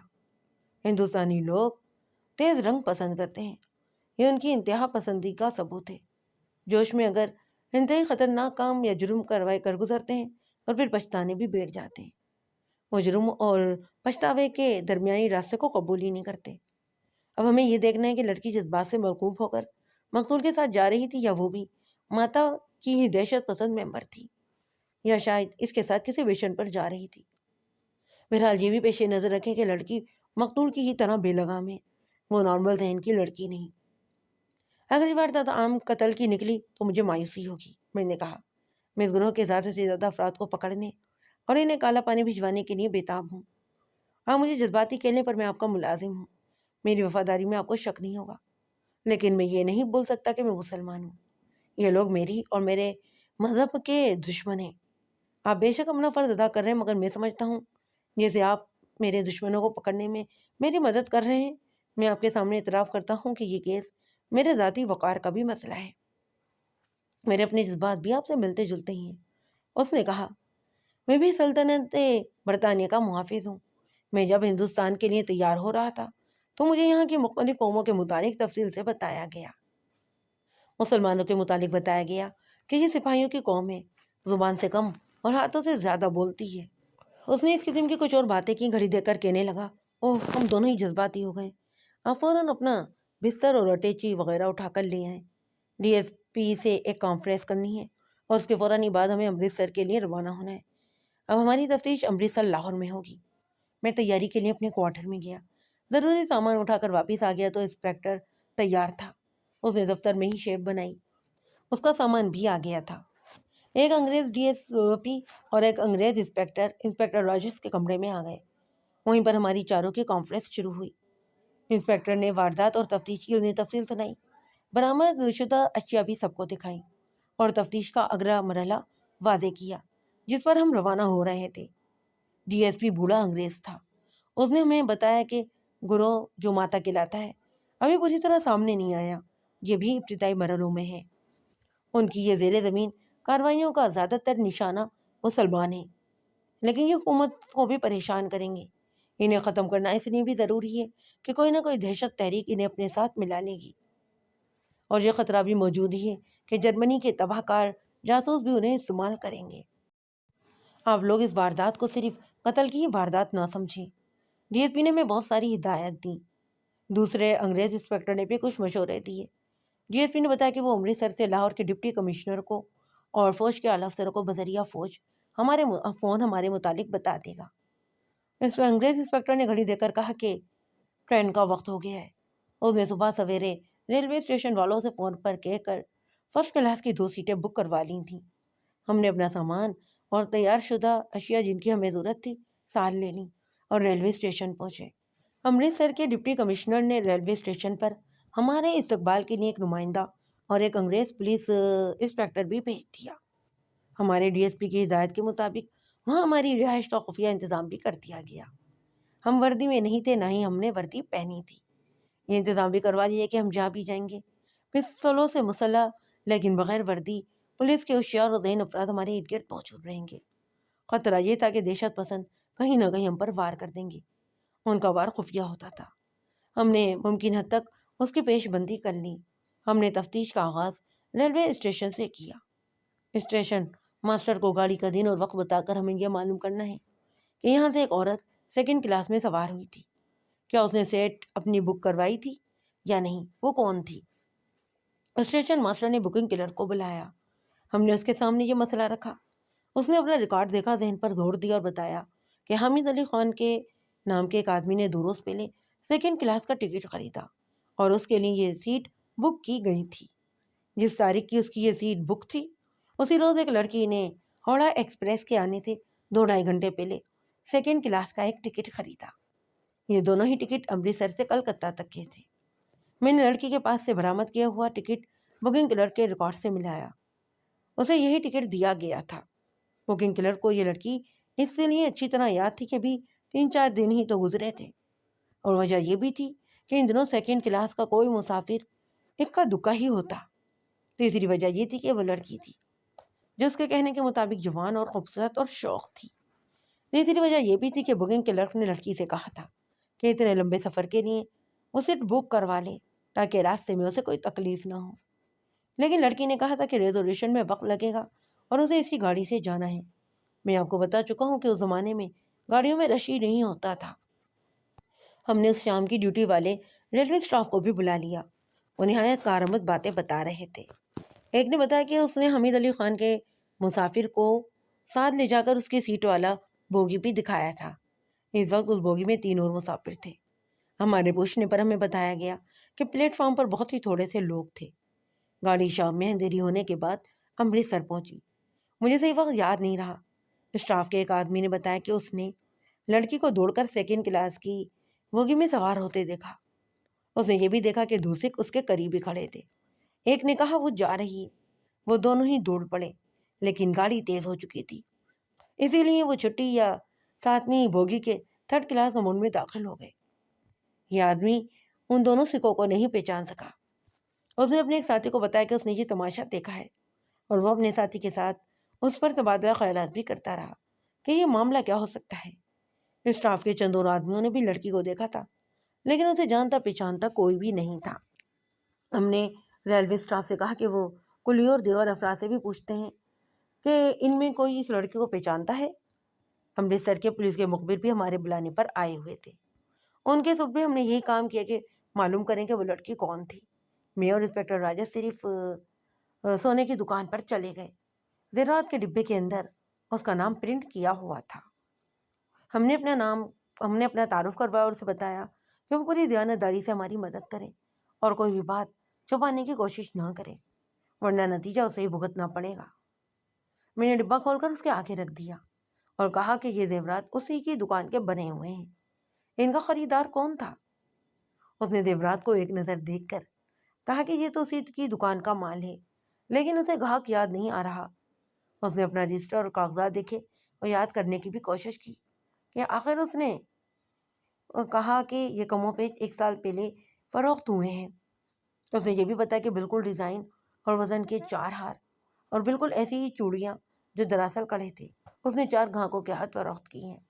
ان میں ایک جوان لڑکی تھی جو اپنی اماں کے ساتھ آئی تھی، باقی 3 مرد تھے۔ اسے کسی کا بھی ایڈریس نہیں معلوم۔ اس نے سامنے والے دکاندار کو بلایا، وہ بھی صراف تھا۔ اس نے اسے پوچھا کہ ایک ماں بیٹی اس کی دکان میں 2-3 بار آئی تھی۔ پہلی بار انہوں نے زیورات خریدے، پھر کچھ ٹھیک کروانے بھی آئیں۔ دونوں ہی دکانداروں نے یاد کرنے کی کوشش کی، پھر ایک اور دکاندار کو بلایا گیا، لڑکی کا حلیہ بتایا گیا، پھر ایک اور دکاندار کو بلا لیا گیا۔ اس چوتھے دکاندار نے کہا کہ اگر تم اس لڑکی کی بات کر رہے ہو جو یہاں سے اکثر گزرتی ہے تو وہ سردار سرجیت سنگھ کی بیٹی ہے۔ اس نے یہ بھی کہا کہ یہاں سے ہندوؤں اور سکھوں کی لڑکیاں تو گزرتی ہی رہتی ہیں۔ اس کے متعلق اس لیے اسے خیال آیا کہ وہ اپنی ماں کے ساتھ پہلے اس کی دکان میں گئی تھی، لیکن اسے کوئی ڈیزائن پسند ہی نہیں آیا۔ وہ بتا رہا تھا کہ لڑکی بہت ہی شوق اور منہ پھٹتی تھی۔ اس نے سردار سرجیت سنگھ کے گھر کا پتہ بھی بتا دیا، لیکن معاملہ شک والا تھا۔ میں نے ان سب سے ہی کہا کہ وہ معلوم کرنے کی کوشش کرتے رہیں کہ لڑکی ہے کون، لیکن یہ احتیاط بھی کریں کہ کسی سے ذکر نہ کریں کہ تفتیش ہو رہی ہے، ورنہ وہ مارے جائیں گے۔ ہم اپنی رہائش گاہ میں چلے گئے۔ انگریز انسپکٹر نے کہا کہ یہ معلوم کرنا ضروری ہے کہ لڑکی کلکتے سے بہت پہلے کسی اسٹیشن پر اتاری گئی ہے، وہ کہاں اتری ہے؟ ذرا سا آرام کر کے وہ ٹیلی فون پر بیٹھ گیا۔ ہمارے لیے ٹیلی فون کا خاص طور پر انتظام کیا گیا تھا۔ ہم نے ریلوے کا ٹائم ٹیبل بھی اپنے ساتھ ہی رکھا ہوا تھا۔ راجس نے یہ کھول کر دیکھا اور مجھ سے پوچھا کہ جائے واردات جہاں سے یہ لاش ملی تھی کون سی ہے؟ میں نے اسے بتائی تو اس نے ہاوڑا ایکسپریس کا اس سے اگلا اسٹاپ دیکھا اور آپریٹر سے کہا کہ وہ وہاں پر کال ملا دے۔ اسے اسٹیشن ماسٹر مل گیا۔ اس نے اپنا تعارف کروا کے پوچھا کہ فلاں رات ہاوڑا ایکسپریس سے ایک لڑکی اتاری گئی، اگر وہاں دیکھی گئی ہے تو اسے امرتسر کے فلاں نمبر بتایا جائے۔ اس کے بعد اس نے اگلے اسٹاپ کا نمبر ملایا۔ اس نے بھی یہی کہا۔ میں حیران تھا کہ یہ شخص کتنے اسٹیشنوں سے بات کرے گا۔ کلکتے تک بے شمار اسٹیشن تھے جہاں پر ہاوڑا ایکسپریس رکتی تھی۔ یہ انگریز پاگلوں کی طرح لگا ہوا تھا اور ایکسچینج اس کا لیے مصیبت بن گیا۔ 2 گھنٹوں بعد وہ اسٹیشن پر پہنچا جہاں بوگی گاڑی سے الگ کر کے دلی بھیجی گئی تھی۔ اسے کہیں سے بھی تسلی بخش جواب نہ ملا۔ ہم لڑکی کے متعلق باتیں کر ہی رہے تھے کہ ایک ہندو سب انسپکٹر ایک مخبر کو ساتھ لایا۔ مخبر نے بتایا کہ وہ لڑکی سردار سرجیت سنگھ کی بیٹی تھی۔ اسے ایک ریلوے گارڈ کے بیٹے نے دیکھا تھا، وہ لڑکی کو پہچانتا ہے۔ میں نے سب انسپکٹر سے کہا کہ لڑکے کو بھی تو ساتھ لانا تھا۔ اس نے اسی وقت اپنے ماتحت کو حکم دیا۔ انسپکٹر راجس نے بھی اسے ڈانٹ کر کہا کہ شہادت تو ساتھ لاتے۔ تھوڑی دیر بعد لڑکا بھی آ گیا۔ وہ 16-17 سال کی عمر کا لڑکا تھا، بات کرتے ہوئے جھجکتا اور ڈرتا۔ میری حوصلہ افزائی پر اس نے بتایا کہ وہ لڑکی کو اچھی طرح جانتا ہے، مختصر طور پر یہ کہ لڑکیوں میں دلچسپی لینے والے وہ نوجوانوں میں سے تھا۔ یہ لڑکی شوق قسم کی تھی۔ FA کر کے اس نے تعلیم کو چھوڑ دیا، سیاست میں دلچسپی لیتی تھی اور ایسی سرگرمیوں کی بدولت مشہور ہو گئی۔ اس لڑکے نے یہ بھی بتایا کہ اس نے لڑکی کو رات میں گھر جاتے ہوئے بھی دیکھا تھا۔ اس کا نام دلجیت کور تھا اور کوری قلعہ۔ اس لڑکے نے اسے ہاوڑا ایکسپریس پر سوار ہوتے ہوئے دیکھا۔ وہ چونکہ ریلوے کوارٹروں میں رہتا تھا جو ریلوے اسٹیشن کے ساتھ ہی تھے، اس لیے تفریح تباہ کے لیے ریل گاڑیاں دیکھنے کبھی کبھی پلیٹ فارم پر آ جایا کرتا۔ اس لڑکی کو ریلوے اسٹیشن کے دور میں داخل ہوتے دیکھا تو اس کے پیچھے چل پڑا۔ اس نے لڑکی کو بالکل اسی طرح گاڑی میں سوار ہوتے دیکھا تھا جس طرح ریلوے اسٹاف کے 2 افراد نے بتایا تھا۔ لڑکی کے چال چلن کے متعلق وہ کوئی ایسی ویسی رائے نہ دے سکا جسے قابل اعتماد کہا جا سکتا۔ اس نے کہا کہ کالج کے بعض لڑکوں کے ساتھ اس کا دوستانہ مشہور تھا۔ مشہور تو یہی تھا کہ لڑکی اچھے چال چلن کی نہیں۔ اس لڑکے نے بھی اس کے باپ کا نام سردار سرجیت سنگھ بتایا، جو امرتسر کا ایک مالدار تاجر تھا۔ لڑکی کے 2 بھائی تھے، ایک بڑا اور ایک چھوٹا۔ لڑکے نے گھر کا پتہ بتا دیا اور ہمارے کہنے پر ساتھ چلنے کی پیشکش بھی کی۔ ہم نے لڑکے کو یہ کہہ کر چھٹی دے دی کہ وہ گھر سے غیر حاضر نہ رہے، کیونکہ کسی بھی وقت اس کی ضرورت محسوس ہو سکتی ہے۔ انگریز انسپکٹر بھی ہنسی مذاق کا عادی تھا۔ اس نے لڑکی کے ساتھ لڑکی کے متعلق مذاق کے لیشے میں کہا اور 2-3 باتیں بھی کی تو لڑکے کے دل سے ہمارا ڈر اور خوف نکل گیا۔ وہ چلا گیا۔ ہم دونوں اسی مسئلے پر بحث کرنے لگے کہ آیا لڑکی کے گھر پر چھاپا مارا جائے یا کچھ اور انتظار کیا جائے۔ انسپکٹر راجس کا خیال تھا کہ ہمیں لڑکی برآمد کرنی ہے۔ لڑکی راستے میں ہی کہیں اتر گئی تھی یا پھر اسے زبردستی اتار لیا گیا۔ ممکن نظر نہیں آتا تھا کہ وہ یہاں اپنے گھر میں ہو۔ ہمارا اگر چھاپا ناکام رہا تو اس واردات سے متعلق لوگ چوکنا ہو جائیں گے، اور اگر لڑکی بھی اس جرم میں شامل ہو تو روپوش ہو جائے گی۔ میں بھی اس سے متفق تھا اور میں یہ سوچ رہا تھا کہ وہ 2 سکھ کون تھے جو لڑکی کے تعاقب میں دوڑے اور گاڑی کی کسی پیچھے بوگی میں سوار ہو گئے۔ میں نے انگریز انسپکٹر سے بھی اس رائے کا اظہار کیا کہ لڑکی جس انداز سے گاڑی میں سوار ہوئی ہے اس سے 2 ہی باتیں واضح ہوتی ہیں۔ ایک تو یہ کہ وہ گاڑی چلنے کے انتظار میں کھڑی رہی، گاڑی چڑھی تو وہ دوڑ کر اسی بوگی میں سوار ہو گئی جس میں مقتول سوار تھا۔ اس سے دوسری بات یہ سامنے آتی کہ وہ مقتول کے ساتھ گھر سے بھاگ بھی رہی تھی۔ اس کے تعاقب میں جانے والے اس کے بھائی ہوں گے جنہیں کچھ دیر پہلے ہی شک ہوا ہوگا کہ ان کی بہن بھاگ رہی ہے۔ وہ گھر میں اس کے تعاقب میں چلے ہوں گے۔ انہوں نے ہی راستے میں مقتول کو قتل کر دیا یا پھر گاڑی سے نیچے پھینکا اور لڑکی کو آگے لے جا کر گاڑی سے اتار لیا۔ اب معلوم یہ کرنا تھا کہ لڑکی کو وہ واپس لے کر آئے یا قتل کر کے ہی پھینک کر آ گئے ہیں۔ اب ہم تفتیش کے اس غار میں داخل ہو گئے تھے جہاں سیاہ کالی تاریخی راستوں کی بھول بھلیاں تھیں۔ صرف ایک کارروائی سمجھ میں آتی، سردار سرجیت سنگھ کے گھر پر چھاپا۔ مگر معاملہ چوپٹ ہونے کا ڈر تھا، ہمیں مخبروں سے کام لینا تھا۔ فوری طور پر میں نے کام یہ کیا کہ 2 مسلمان مخبر بلا کر انہیں سرجیت کے گھر کا پتہ بتایا اور گھر پر نظر رکھنے کو کہا۔ ان میں سے ایک نے کہا کہ اس محلے میں ایک مسلمان عورت بھی مخبری کا کام کرتی ہے، وہ مدد دے گی۔ میں نے انگریز انسپکٹر سے بات کر کے اسے اس عورت کو استعمال کرنے کی اجازت دے دی۔ ان دونوں نے وہیں پر طے کر لیا کہ ایک آدمی غبارے بیچنے کے بہانے جائے گا اور دوسرا چارپائیاں بننے کا بہروپ دھارے گا۔ میں نے انہیں ضروری ہدایت دے کر رخصت کر دیا۔ مخبروں کا خاص اندازہ ہوتا ہے جو میں یہاں پر بیان نہیں کروں گا، کیونکہ پاکستان میں بھی مخبر استعمال ہوتے ہیں اور میں پولیس کا کوئی راز فاش نہیں کرنا چاہتا۔ اس بحث اور کارروائی میں بہت وقت گزر گیا۔ دن کے پچھلے پہر ہمارے پاس ریلوے گارڈ آ گیا۔ اس لڑکے کا باپ تھا جس نے ہمیں لڑکی کے متعلق بتایا۔ گارڈ کو ہم نے اندر بلا لیا۔ اتفاق سے مسلمان تھا اور پنجابی۔ میں نے پنجابی میں ہی اس سے باتیں کی۔ اس نے بیان یہ دیا کہ وہ ابھی بھی ڈیوٹی سے آیا ہے۔ اسے اور اس کے بیٹے نے بتایا کہ آپ نے اسے بلایا۔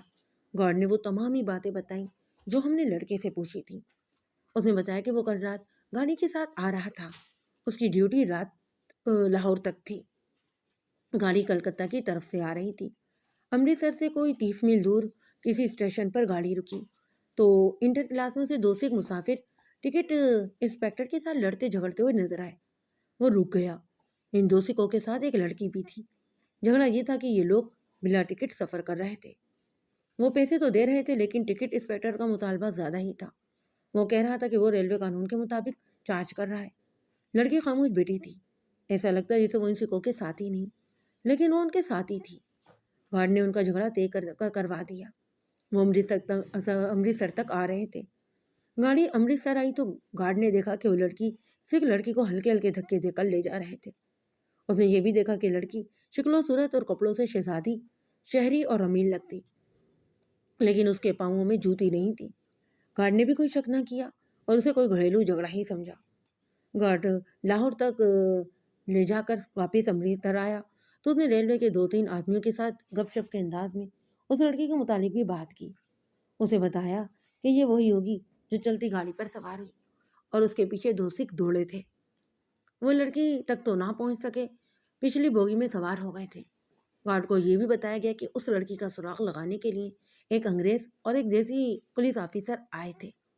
بہرحال ان لوگوں نے اس واقعے کو اتنی سی اہمیت دی کہ اس کے متعلق ہنسی مذاق کے انداز سے باتیں کرتے رہے۔ اس کے بعد گارڈ کو اس کے ایک بیٹے نے بتایا کہ ہم نے اسے بلایا تھا۔ گارڈ نے ضروری سمجھا کہ وہ ہمیں ملے۔ اس نے ایک اچھے شہری کا فرض ادا کیا جس سے ہمیں بڑی مدد ملی۔ ہم اس لائن پر سوچنے لگے کہ لڑکی کو واپس لے آئیں۔ اب ہمیں یہ معلوم کرنا تھا کہ لڑکی وہیں ہے یا پھر قتل کر دی گئی ہے۔ میں نے انسپکٹر راجرز کو بتایا کہ پنجاب کے مسلمان اور سکھ گھر سے جانے والی لڑکی کو بخشا نہیں کرتے، قتل کر دیتے ہیں۔ انگریز انسپکٹر بھی سوچ میں پڑ گیا۔ اس نے گارڈ کا شکریہ ادا کر کے اسے واپس بھیج دیا۔ سوچ کر اس نے مجھے کہا، آج رات 10 بجے کے بعد چھاپا ماریں گے۔ جن آدمیوں کی ضرورت ہے انہیں اندر بلا لو۔ شام کے بعد ایک مخبر آیا، اس کے ساتھ وہ عورت تھی جس کا اس نے ذکر کیا۔ اس نے بتایا کہ لڑکی گھر میں ہے اور اسے قید میں رکھا ہوا ہے۔ اسے غالباً مارا پیٹا بھی جا رہا تھا۔ انگریز انسپکٹر نے کہا کہ بھی چھاپا مارا جائے۔ ہم دونوں ہی اٹھے، پستول جیبوں میں ڈالے بغیر وردی پولیس کے جو اہم آدمی ہم نے اپنے ساتھ رکھے ہوئے تھے انہیں ساتھ لیا، مخبر کو گائیڈ بنایا اور ہم چل پڑے۔ رات گہری ہو چکی تھی، گھر بھی زیادہ دور نہیں تھا، خاصا امیرانہ گھرانہ تھا۔ ہم نے اپنے آدمیوں کو موزوں جگہوں پر کھڑا کر دیا، دروازے پر دستک دی۔ سردار سرجیت سنگھ خود ہی باہر آ گیا۔ میں نے اپنا اور انگریز انسپکٹر کا تعارف کروایا۔ وہ پڑھا لکھا آدمی تھا، سوسائٹی میں اسے لیڈروں جیسا مقام بھی حاصل تھا۔ وہ اپنی گھبراہٹ کو چھپا نہ سکا، کچھ دیر تو خاموش کھڑا رہا۔ میں نے جب کہا کہ ہم اندر چلتے ہیں تو اس نے پوچھا، کام کیا ہے؟ انگریز انسپکٹر بھاپ گیا کسی ذہنی کیفیت میں مبتلا ہے اور وہ نہیں چاہتا کہ ہم اندر جائیں۔ اس نے مجھے انگریزی میں غصے سے کہا، اس داڑھی والے سے کہو کہ ہمیں راستے میں زیادہ دیر کھڑا نہ رکھے، میں اسے دھکا دے کر اندر چلا جاؤں گا۔ اسے کہو کہ اپنی بیٹی کو باہر لائے۔ وہ انگریزی سمجھتا تھا، ایک طرف ہٹ کر بھری آواز میں بولا، آ جائیں۔ ڈیوری کے ساتھ ہی بیٹھنے کا کمرہ تھا، ہمیں وہاں پر لے جا کر بٹھایا گیا۔ اس پر ایسی خاموشی طاری تھی جس میں اس کی بے بسی تھی۔ مجھے اس پر ترس آنے لگا۔ جس باپ کی بیٹی بے لگام ہو جائے نا، وہ تو جیتے جی مر جاتا ہے، سو کچھ ایسی حالت اس کی ہو رہی تھی۔ میں نے اسے کہا، آپ کے لیے بڑی تکلیف دہ صورت پیدا ہوگی یہ، لیکن ہماری بھی مجبوری دیکھیں، میں آپ کی مدد کرنے کی پوری کوشش کروں گا، بشرطے کہ آپ بھی پورا تعاون کریں۔ کیا دلجیت کور آپ کی ہی بیٹی ہے؟ اس نے ہاں بھرنے کے انداز میں کہا، جی۔ انسپکٹر نے کہا، اسے باہر لے کر آؤ، ہمارے سامنے لاؤ۔ وہ اٹھا اور سر جھکا وہ اندر چلا گیا۔ انگریز انسپکٹر نے مجھ سے پوچھا کہ ہمیں اس پر اعتماد کرنا چاہیے، وہ لڑکی کو پچھلے دروازے سے بھگا دے گا۔ میں نے مکان کی ہر طرف یہ آدمی لگائے ہوئے ہیں، میں نے کہا، اور انہیں پوری ہدایت بھی دے دی ہے کہ اس گھر سے کوئی بھاگ نہیں سکتا، یہاں کے مکان ملے ہوئے ہیں۔ اس نے کہا، چھتوں کے اوپر سے بھی یہ آسان راستہ ہے، اس مکان کے پچھواڑے ایک مسلمان کا گھر ہے۔ میں نے کہا، اس کی چھت پر بھی میں نے 2 آدمی بیٹھا رکھے ہیں، تمام ہی چھتیں ان کی نظروں میں ہیں، ان کے پاس ٹارچیں بھی ہیں اور پستول بھی۔ وہ ابھی تک نہیں آیا، صرف 2 منٹ تو انتظار کریں گے ہی، میں نے گھڑی دیکھ کر کہا اور نظریں گھڑی پر ہی رکھی۔ جو ہی 2 منٹ گزرے میں اٹھا، ڈیوری میں جا کر اندر والے دروازے پر دستک دی اور پکارا، سردار سرجیت سنگھ۔ میں نے دروازے سے کان لگایا تو اندر خسر پسر سنائی دی۔ میں نے پھر دستک دی اور آواز بھی دی۔ آج 36 سال بعد میں اب کچھ تفصیلات بھول گیا ہوں، مجھے پنجابی کی یہ الفاظ اسی طرح یاد ہیں جیسے ابھی میں نے سنے ہیں۔ اس کی ٹانگیں پکڑو اور اٹھا لو، ایک مردانہ آواز تھی جو سنائی دی، اس کے ساتھ ایک زنانہ اور سخت گھبرائی ہوئی اور غزیلی آواز سنائی دی، بغیر تو کہیں کو تمہاری سگی بہن ہے، اسے کنویں میں نہ پھینکنا۔ اور زنانہ چیخیں بڑی کرخت آہو بکا بھی سنائی دینے لگی۔ پھر ایک مردانہ آواز سنائی دی، اندر پھینک دو اسے، میری نظروں سے اوجھل کر دو۔ میں نے چلا کر کہا، مسٹر راجرز میرے پیچھے آؤ۔ میں نے پستول نکالا، دروازہ کھل کر اندر چلا گیا۔ اندر کھلا صحن تھا جس کے تینوں ہی طرف برآمدے اور کمرے تھے۔ صحن کے کمرے میں کنواں بھی تھا۔ اس زمانے میں نلکے نہیں تھے یا پھر کم تھے، پیسے والے لوگوں نے گھروں میں کنویں کھدوا رکھے تھے۔ دوسرے ایک لڑکی کو اس طرح کنویں کی طرف گھسیٹ رہے تھے کہ ایک نے اس کو دونوں ہی بازوؤں سے اور دوسرے نے ٹانگوں اور ٹخنوں سے پکڑ رکھا تھا۔ بجلی کی بتیاں جل رہی تھیں، کنواں 3-4 قدم دور تھا۔ لڑکی شور مچا رہی تھی اور گالیاں بھی دیتی۔ اس کی ماں اپنے بیٹوں کی طرف لپکتی، ان کا باپ سردار سرجیت سنگھ اسے پیچھے کو گھسیٹ لیتا۔ میں نے یہ منظر 2-3 سیکنڈ میں دیکھا اور للکار کر کہا، چھوڑ دو ورنہ گولی چلا دوں گا۔ وہ مجھ سے 15-16 قدم دور تھے۔ میں نے دوڑ کر ایک سیخ کو دھکا دیا۔ انگریز انسپکٹر نے دوسرے کے منہ پر گھونسا مارا۔ لڑکی اٹھ بیٹھی ان میں سے کسی نے کہا انہیں بھی کاٹ دوں۔ وہ دونوں ایک دوسرے کے پیچھے برآمدے کی طرف بھاگے۔ وہ بھاگ نہیں رہے تھے، ہتھیار لینے جا رہے تھے۔ میں نے بے وقت دو کام کیے، ان کے پاؤں میں فرش پر پستول کی گولی فائر کی اور جیب سے وسل نکال کر 3 دفعہ بجائی۔ انسپکٹر راجس ہوشیار آدمی تھا، باہر گیا اور 4-5 کانسٹیبلوں کو لے آیا جو وردی کے بغیر تھے۔ سکھ وہیں رک گئے۔ لڑکی حیران اور پریشان کھڑی تھی۔ سردار سرجیت سنگھ اپنی بیوی کے ساتھ کھڑا تھا، دونوں پر ہی جیسے سکتہ طاری ہو گیا۔ 3-4 بچے بھی تھے، وہ بھی روتے روتے چپ ہو گئے۔ ہم نے باپ اور دونوں بھائیوں اور ان کے بہن کو حراست میں لے لیا۔ لڑکی سے میں نے پوچھا تمہارا نام دلجیت ہے؟ وہ خوف زدہ تھی، اس نے صرف سر ہلا کر بتایا کہ ہاں وہ دلجیت کور ہے۔ تم گھنشیام کے ساتھ کلکتہ جا رہی تھیں؟ میں نے پوچھا۔ اس نے مجھے پھٹی پھٹی نظروں سے دیکھا اور خاموش رہی۔ میں نے کہا گھنشیام کے ساتھ تم ہی جا رہی تھی نا؟ کہہ دو کہ ہاں۔ اس نے سر جھکا لیا۔ میں نے اسے بازو سے پکڑا اور کلائی اوپر اٹھا کر دیکھا۔ اس کی کلائی میں صرف کانچ کی ایک ہی چوڑی تھی۔ سیکنڈ کلاس کی بوگی میں اس کی اسی چوڑیوں کے ٹکڑے تھے۔ میں نے اس کے سر کو سونگھا، خوشبو وہی تھی جو مقتول کے کوٹ کے ساتھ تھی۔ میں نے اس کا بازو نہیں چھوڑا، اسے باہر لے گیا اور بیٹھنے والے کمرے اپنے آدمیوں کے حوالے کر کے بٹھا دیا۔ اس کا باپ اور بھائی بھی وہیں موجود تھے۔ ہمارے 6 آدمی پستولیون کے پاس ہی کھڑے تھے۔ انسپکٹر راجس نے فوری طور پر مکان کی تلاشی لینے کو کہا۔ اس وقت سرجیت سنگھ اچانک بیدار ہو گیا۔ پہرے داروں کو روکنے کے باوجود ڈیوٹی میں میرے پاس گیا اور مجھ سے التجا کے لہجے میں کہا کہ تم میرے ہندوستانی بھائی ہو، میری عزت اور میرے نام کا لحاظ کر لو۔ مظلوم باپ ہوں میں۔ اس لڑکی نے میری داڑھی پر پیشاب کر دیا ہے۔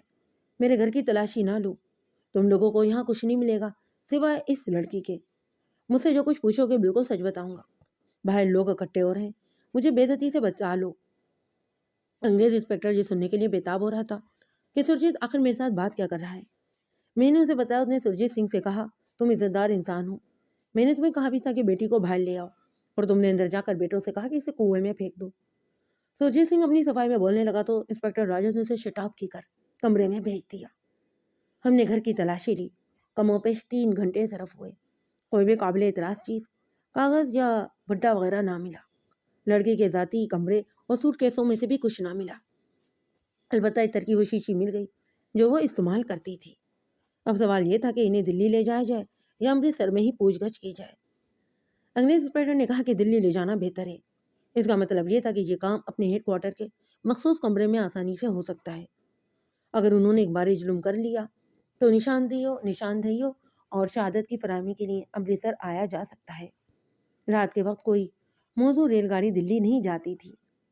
ان سب کو ہی میں نے رات میں حوالات میں بند کیا اور ہم اپنی جگہ چلے گئے۔ علی صبح گاڑی جاتی تھی، ہم سب نے ملزموں کو حوالات سے نکال کر گاڑی میں بٹھایا اور دلی چلے گئے۔ میں آپ کو پہلے ہی بتا چکا ہوں کہ ہمارا شعبہ CID کے اندر ایک خفیہ سی CID تھی۔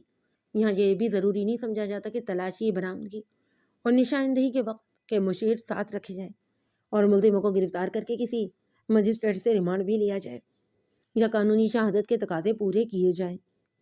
اس شعبے کے تفتیشی کمرے بلکہ تہہ خانے میں جو بھی مشتبہ آتا وہ صرف اسی صورت میں صحیح اور سلامت رہتا کہ آتے ہی اقبال جرم کر لے یا قابل قبول ثبوت پیش کر کے یہ ثابت کر دے کہ اس کا اس واردات کے ساتھ کوئی تعلق نہیں یا وہ مقام واردات یا واردات کے علاقے سے غیر حاضر تھا۔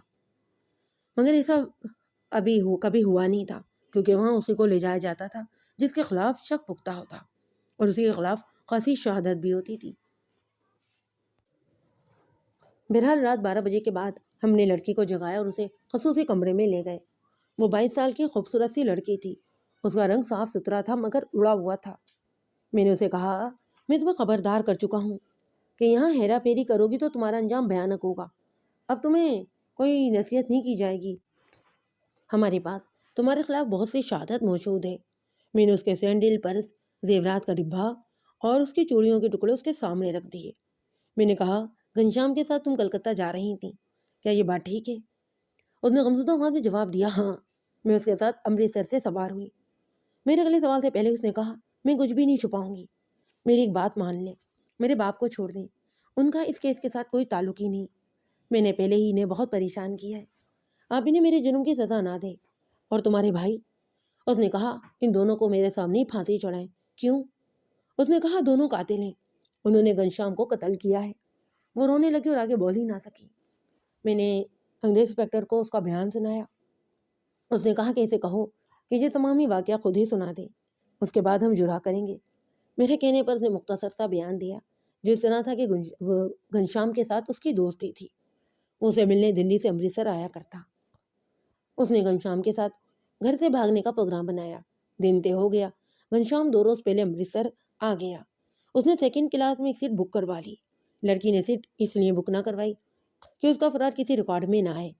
گھنشیام نے اسے کہا تھا کہ 2nd کلاس میں جگہ مل جائے گی، اس کلاس کی بکنگ زیادہ نہیں ہوتی، اگر کوئی سیٹ نہ ملی تو وہ مسافروں سے یہ کہے گا کہ یہ میری بیوی ہے، اسے سیٹ نہیں ملی۔ اس صورت میں گھنشیام فرش پر بستر ڈال لے گا۔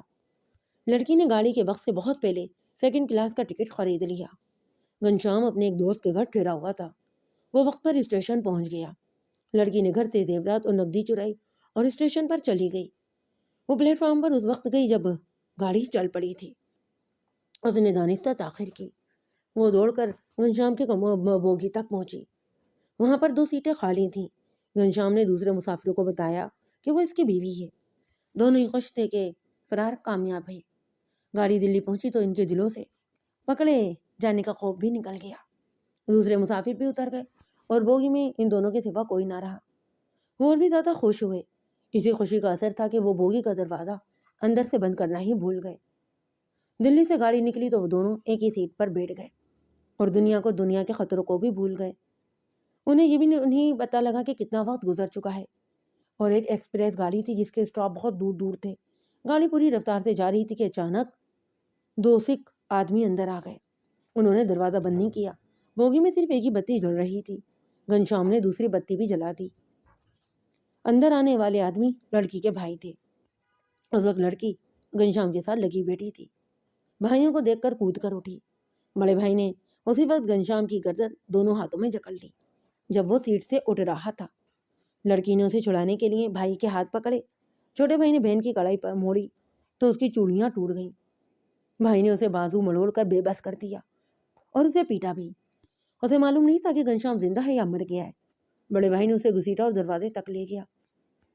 چھوڑا تو وہ گر پڑا۔ دونوں بھائیوں نے اسے دھکیل کر گاڑی سے باہر پھینک دیا۔ لڑکی بہت چیخی۔ بھائیوں نے اسے گھوسوں سے پیٹا اور چاقو اس کی گردن پر رکھ کر کہا کہ اگر وہ چپ نہ ہوئی تو اس کی بھی گردن کاٹ کر لاش کو باہر پھینک دیں گے۔ باہر اندھیرا تھا۔ لڑکی نے بتایا کہ اچانک ہی اس نے محسوس کیا جیسے اس کے حلق میں کوئی چیز پھنس گئی ہے۔ اس کے بعد وہ بول ہی نہ سکی۔ کبھی سمجھتی جیسے وہ یہ خواب دیکھ رہی ہے، اور جب اسے خیال آتا کہ یہ حقیقت ہے تو اس کے حلق میں پھنسی ہوئی چیز اور بھی زیادہ سخت ہو جاتی۔ اس کا جسم سون ہو گیا اور دماغ بھی جواب دے گیا۔ گاڑی کی رفتار کم ہونے لگی۔ ایک بھائی نے دیکھا اور کہا آگے اسٹیشن ہے، گاڑی رکے گی۔ اس نے لڑکی سے کہا اگر تم نے گاڑی سے اتر کر کوئی الٹی سیدھی حرکت کی یا بات کی نا تو ہم تمہیں سب کے سامنے ہی قتل کر دیں گے۔ تم خاموش رہو گی تو ہماری بھی عزت رہ جائے گی اور تمہاری بھی۔ ہم تمہیں واپس لے کر گھر جا رہے ہیں، یہ سب تمہاری عزت کے لیے ہے۔ گاڑی اتنی آہستہ ہو گئی کہ بھائیوں نے لڑکی کو چلتی گاڑی سے اتار لیا۔ ایک بھائی نے اتارنے سے پہلے بوگی کی بتیاں بجھا دیں اور اترتے وقت دروازہ بھی بند کر دیا۔ فارم ابھی آگے تھا۔ بھائی اسے باہر لے گئے۔ انہیں معلوم نہیں تھا کہ یہ کون سا اسٹیشن ہے۔ شہر میں گئے نہایت معمولی سی ہوٹل میں ٹھہرے۔ وہاں بھائیوں نے اسے پوچھا کہ زیورات اور نقدی کہاں ہے۔ اس نے کہا کہ سبھی کچھ گاڑی میں رہ گیا ہے۔ وہ بہت پریشان ہوئے۔ گاڑی سے اترنے کی جلدی میں انہیں زیورات اور نقدی کا کچھ ہوش ہی نہیں رہا تھا۔ انہوں نے دیکھا کہ لڑکی کے سینڈل بھی گاڑی میں رہ گئے تھے۔ تھوڑی دیر بعد صبح ہو گئی۔ وہ ریلوے اسٹیشن پہنچے۔ کسی سے پوچھا کہ انہیں امرتسر جانا ہے، گاڑی کتنے بجے آئے گی۔ انہوں نے بتایا کہ لاہور جانے والی گاڑی پلیٹ فارم پر کھڑی ہے اور چلنے ہی والی ہے۔ بھائی نے ٹکٹ لینے میں وقت ضائع نہ کیا، بہن کو اپنے ساتھ اڑاتے ہوئے پلیٹ فارم پر گئے۔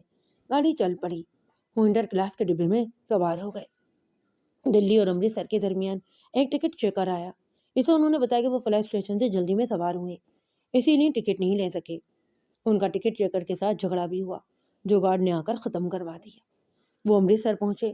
لڑکی کو گھر لے گئے جہاں اسے مارا پیٹا گیا اور کمرے میں بند رہنے کو کہا گیا۔ اگلی رات ہی ہم اس کے گھر پہنچ گئے۔ لڑکی نے بتایا کہ اس کا باپ اندر آیا۔ وہ بہت گھبرایا ہوا تھا۔ اس نے بیٹیوں کو گالیاں دیں اور بیٹے سے کہا کہ باہر پولیس کے 2 انسپکٹر آئے بیٹھے ہیں، ایک دیسی ہے اور دوسرا انگریز۔ وہ اس منہ کالی کو بلا رہے ہیں، یہ تمہیں جیل بھجوائے گی۔ بیٹے باپ کو بتا چکے تھے کہ وہ اپنی بہن کے دوست کو قتل کر کے آئے ہیں۔ انہوں نے بہن کو پکڑا اور کنویں کی طرف گھسیٹنے لگے۔ باپ نے کہا اسے کنویں میں پھینک دو۔ ماں نے شور مچا دیا، بیٹوں کو گالیاں دے کر کہا کہہ رہی یہ تمہاری سگی بہنیں، کنویں میں نہیں پھینکنا۔ بھائیوں نے اسے بازوؤں اور ٹانگوں سے پکڑ کر اٹھایا اور ہم نے اسے چھڑا لیا۔ میں نے یہ سارا ہی بیان انسپکٹر راجرز کو سنایا۔ لڑکی ایف اے پاس تھی لیکن انگریزی آسانی سے نہیں بول سکتی تھی۔ موضوع یہی تھا کہ وہ پنجابی میں بات کرے تاکہ کوئی بھی بات اس کے دل میں نہیں رہ جائے۔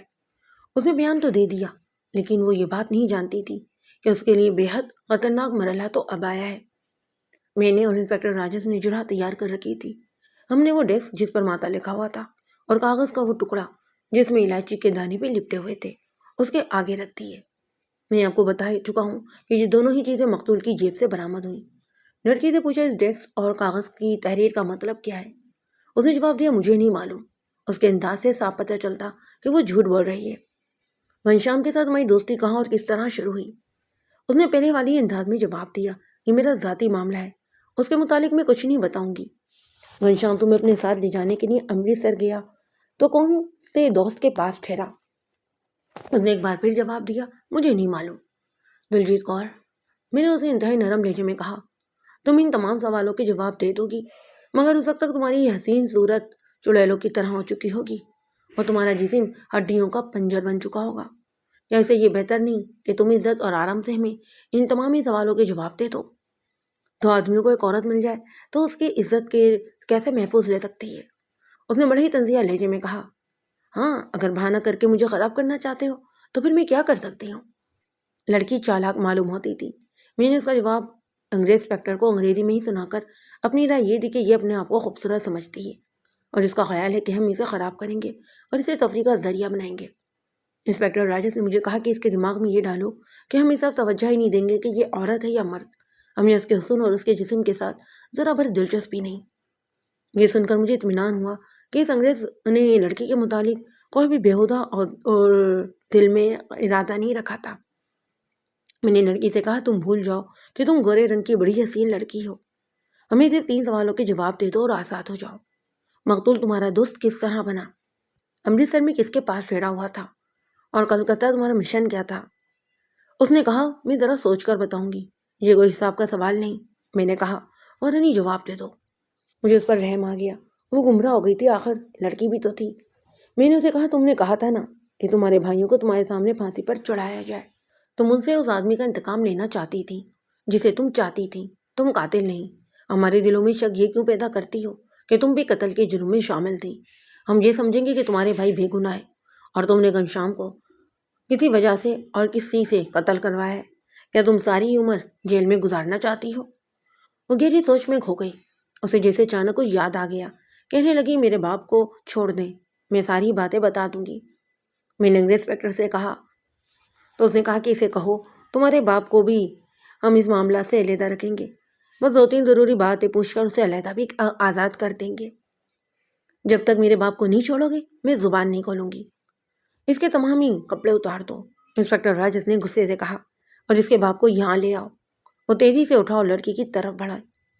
لڑکی سمجھ گئی تھی کہ اس انگریز نے کیا کہا ہے، وہ سکڑنے لگی۔ میں اٹھ کر لڑکی کے آگے کھڑا ہو گیا اور انسپکٹر راجرز کے سینے پر ہاتھ رکھ کر اسے روک دیا۔ اس نے حیران سا ہو کے میرے منہ کی طرف دیکھا۔ میں نے کہا مسٹر راجرز یہ میری ڈیوٹی اور میرے ایمان میں بھی کچھ فرق ہے، مجھے یہ فرق اور میرا ایمان برقرار رکھنے کی مہلت دیں۔ میرا کردار کہتا ہے کہ بیٹی کو باپ کے سامنے میں ننگا نہیں ہونے دوں گا۔ آپ بیٹھ جائیں، یہ بولے گی اور یہ سب کچھ خود ہی سچ بتائے گی۔ اس بہرحم انگریز کو بھی نہ جانے کیوں رحم آ گیا، وہ پیٹ گیا۔ میں نے گھوم کر لڑکی کا ہاتھ پکڑا تو بہت ہی خوبصورت ہاتھ تھا، اس کی انگلیاں باریک نہایت ہی اچھی تھی۔ میں نے میز سے پینسل اٹھائی، پینسل لڑکی کی شہادت اور درمیانی انگلی کے درمیان رکھ کر اس کی دونوں ہی انگلیوں کو مٹھی میں لے لیا۔ میں نے ہاتھ دبایا تو لڑکی درد سے دوری ہو گئی، اس کے منہ سے سی نکلی۔ میں نے ہاتھ کا دباؤ کم نہ کیا، لڑکی تڑپنے لگی۔ اس سے کتنا درد ہوتا ہے، آپ اپنی انگلیوں میں پینسل رکھ کر دبائیں اور اس درد کو محسوس کریں۔ وہ تو لڑکی تھی، اس میں مردوں والی برداشت ہی نہیں تھی۔ سردی کے باوجود اس کا چہرہ پسینے سے تر ہو گیا۔ میں نے ہاتھ کو دبایا تو اس کی چیخیں نکل گئیں اور وہ فرش پر تڑپنے لگی۔ میں اس کی انگلیوں میں پینسل دباتا چلا گیا اور وہ چیختی رہی۔ پھر میں نے اس کا ہاتھ چھوڑ دیا۔ میں نے اسے کہا یہ ابتدا ہے، تم نے سن لیا ہے نا کہ یہ انسپکٹر تمہیں ننگا کر کے تمہارے باپ کو بھی یہاں بلانا چاہتا ہے۔ میں نے تمہاری عزت کی خاطر انگریز افسر کو ناراض کیا ہے، اس لیے میرے سوال کا جواب فوراً دے دو۔ اس نے ہاری آواز میں کہا، میرے باپ کو آپ نہیں چھوڑیں گے؟ اسے تمہارے سامنے لا کر ہم ننگا کر دیں گے، میں نے کہا، اور تمہارے سامنے کھڑا کر کے اس پر برف بالا بھی پانی ڈالیں گے۔ ہمیں حکم نہ دو، ہمارا حکم مانو۔ اس کے آنسو بہہ رہے تھے۔ اس وقت میرے جسم میں بہت طاقت تھی۔ میں نے ایک ہاتھ پھیلا کر اس کے سر پر رکھا، مٹھی بند کی تو اس کے بال میری مٹھی میں آ گئے۔ میں نے اسی ایک ہاتھ سے اسے اوپر اٹھایا۔ اس کے پاؤں زمین سے 7-8 انچ اوپر تھے۔ میں نے اسے بالوں سے اوپر اٹھا رکھا تھا۔ اس کی چیخوں سے کمرہ دہل گیا۔ میں نے اسے اور اوپر اٹھا کر مٹھی کو کھول دیا۔ وہ پاؤں پر گری۔ اس کی آنکھیں لال سرخ ہو چکی تھیں۔ میں نے کہا، صرف ایک سوال کا جواب دے دو، امرتسر میں ماتا کا اڈا کہاں ہے اور اس گروہ میں کون کون لوگ شامل ہیں؟ اس نے روتے ہوئے پوچھا اور کہنے لگی، پھر آپ میرے باپ کو چھوڑ دیں گے؟ میں اپنے انجام کو جان گئی ہوں۔ میں آپ کو حکم نہیں دے رہی، سودا بھی نہیں کر رہی، بس میری عرض ہے کہ میرے باپ کو چھوڑ دیا جائے۔ میں نے اسے بہت بدنام کیا ہے، مجھے اجازت دیں کہ میں اس کے پاؤں پکڑ کر معافی مانگ لوں۔ میں نے انسپکٹر راجر سے بات کی۔ اس نے کہا، یہ پورا بیان دے دے تو میں وعدہ کرتا ہوں کہ اس کے باپ کو چھوڑ دوں گا۔ میں نے لڑکی کو اس انگریز افسر کا فیصلہ سنا دیا۔ اس نے پوچھا، میں آپ پر کس طرح اعتبار کروں؟ یہ معاملہ بڑا ہی جذباتی تھا۔ لڑکی نے مجھے وحشی بنا دیا، مگر باپ بیٹی کے رشتے اور باپ کی خاطر بیٹی کی التجاؤں نے مجھے محم بھی کر دیا۔ انسپکٹر راجر سے اجازت لے کر میں لڑکی کو ساتھ لے گیا۔ ایک کمرے میں بستر کا انتظام کیا۔ اس کے باپ کو کمرے سے نکالا اور ایک کھلے بستر میں لٹا دیا۔ بوڑھے کی جذباتی حالت بہت ہی بری تھی۔ وہ لیٹ گیا تو بیٹی نے اس کے پاؤں پر سر رکھ دیا۔ اس نے باپ کے پاؤں چومے اور پھوٹ پھوٹ کر روئی۔ باپ کی بھی دھاڑیں نکل گئیں۔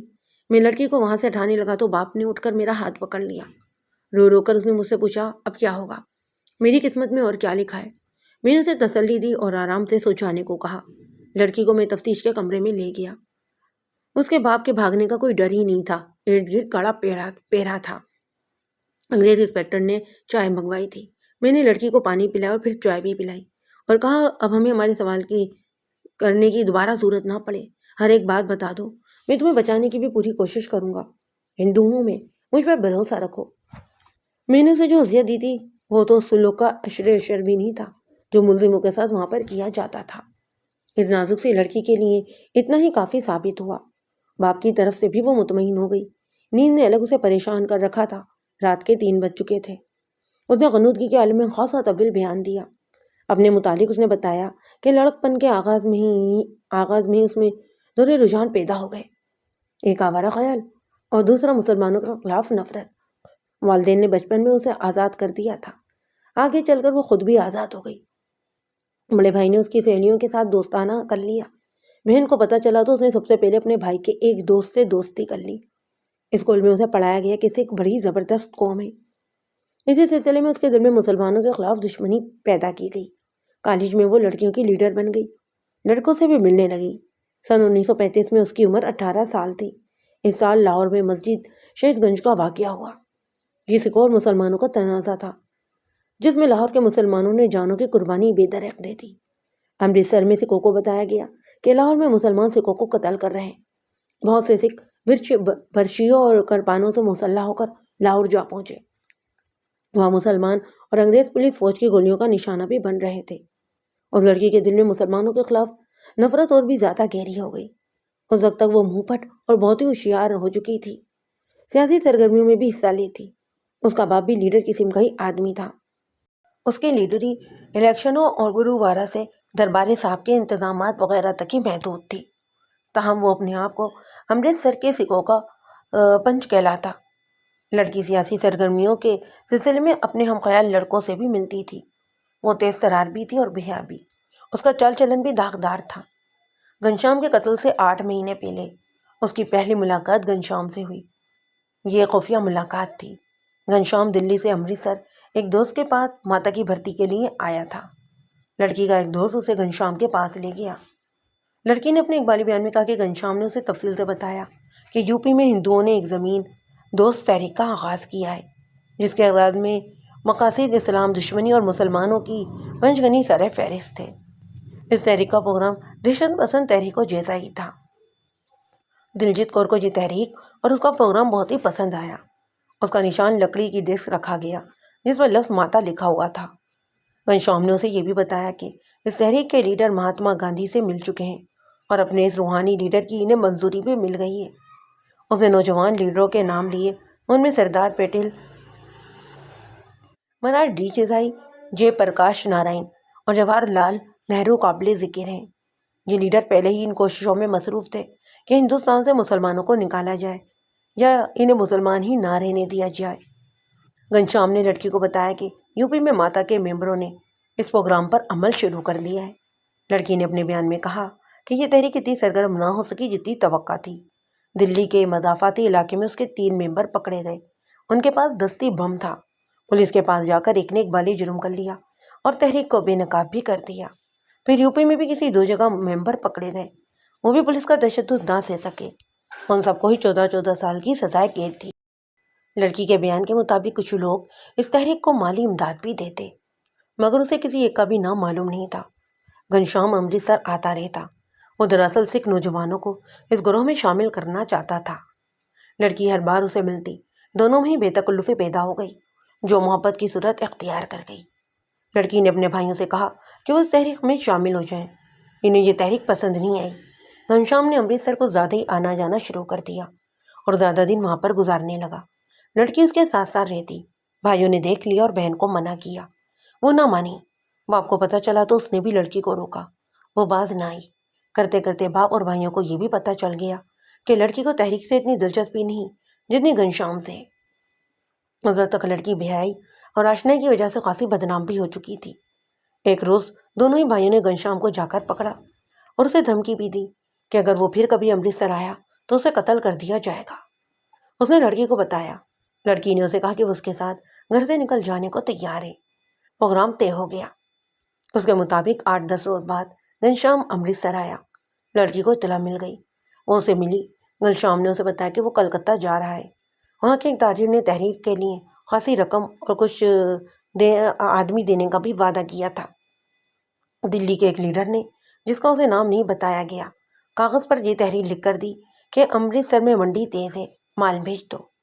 اس کا مطلب یہ تھا کہ امرتسر میں بھرتی مہنگی ملتی ہے، اس کے لیے رقم چاہیے۔ گھنشیام نے اس لیڈر کو بتایا کہ وہ اپنے ساتھ ایک لڑکی کو لے جانا چاہتا ہے۔ لڑکی گھر سے بھاگ آئے گی، پھر گھر نہیں جائے گی بلکہ وہ شادی کر لیں گے۔ گھنشیام نے اس لیڈر کو یہ بھی بتا دیا کہ لڑکی تحریک کے لیے بہت کام بھی کرے گی۔ لیڈر نے رکے میں یہ بھی لکھ دیا کہ بچے آ رہے ہیں۔ اس کا مطلب یہ تھا کہ کلکتے کا وہ تاجر ان دونوں کی رہائش کا بھی بندوبست کرے اور انہیں چھپا کر رکھے۔ انتظام یہ کیا گیا کہ گھنشیام نے ریل گاڑی میں اپنی سیٹ بک کروا لی، لیکن لڑکی کو ریزرویشن کے بغیر لے جانے کا فیصلہ کیا گیا۔ وہ چونکہ دہشت پسند تھا، اس لیے ذرا ذرا سے خطرے سے بھی محتاط رہتا۔ وہ لڑکی کی گمشدگی کا کوئی تحریری سراغ نہیں چھوڑنا چاہتا تھا۔ اس کے بعد جو کچھ ہوا وہ پہلے ہی لڑکی بیان کر چکی تھی۔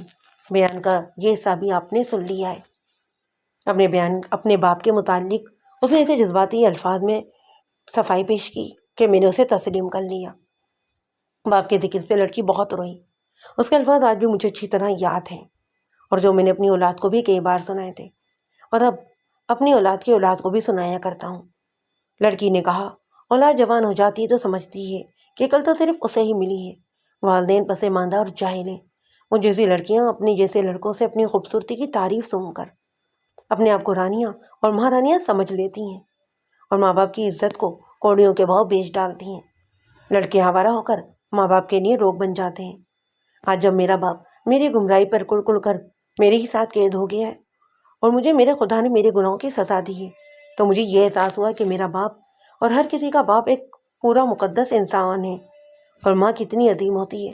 اس نے اپنی بیٹی کی بدکاریوں سے واقف ہوتے ہوئے بھی بیٹے سے کہا تھا کہ اسے کنویں میں نہ پھینکنا۔ اس نے مجھے بچانے کے لیے اپنے بیٹوں پر بھی حملہ کر دیا۔ میں ان سے کس طرح معافی مانگوں؟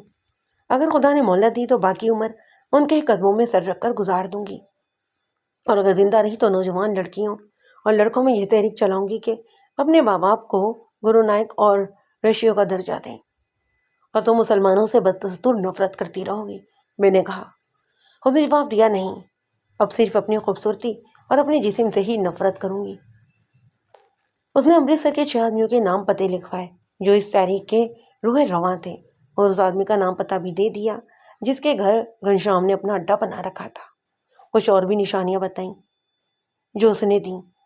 ہم تمام تر گروہ کو پکڑنا چاہتے تھے، لیکن دہشت پسندوں کا دستور تھا کہ ان کے جو ممبر مل کر کام کرتے تھے وہی ایک دوسرے سے واقف ہوتے، باقی ممبر ایک دوسرے کو نہیں جانتے تھے۔ گھنشیام تجربے کار اور محتاط دہشت پسند معلوم ہوتا۔ اس نے لڑکی کو کسی دوسری جگہ کے ممبروں کے متعلق کچھ نہیں بتایا تھا۔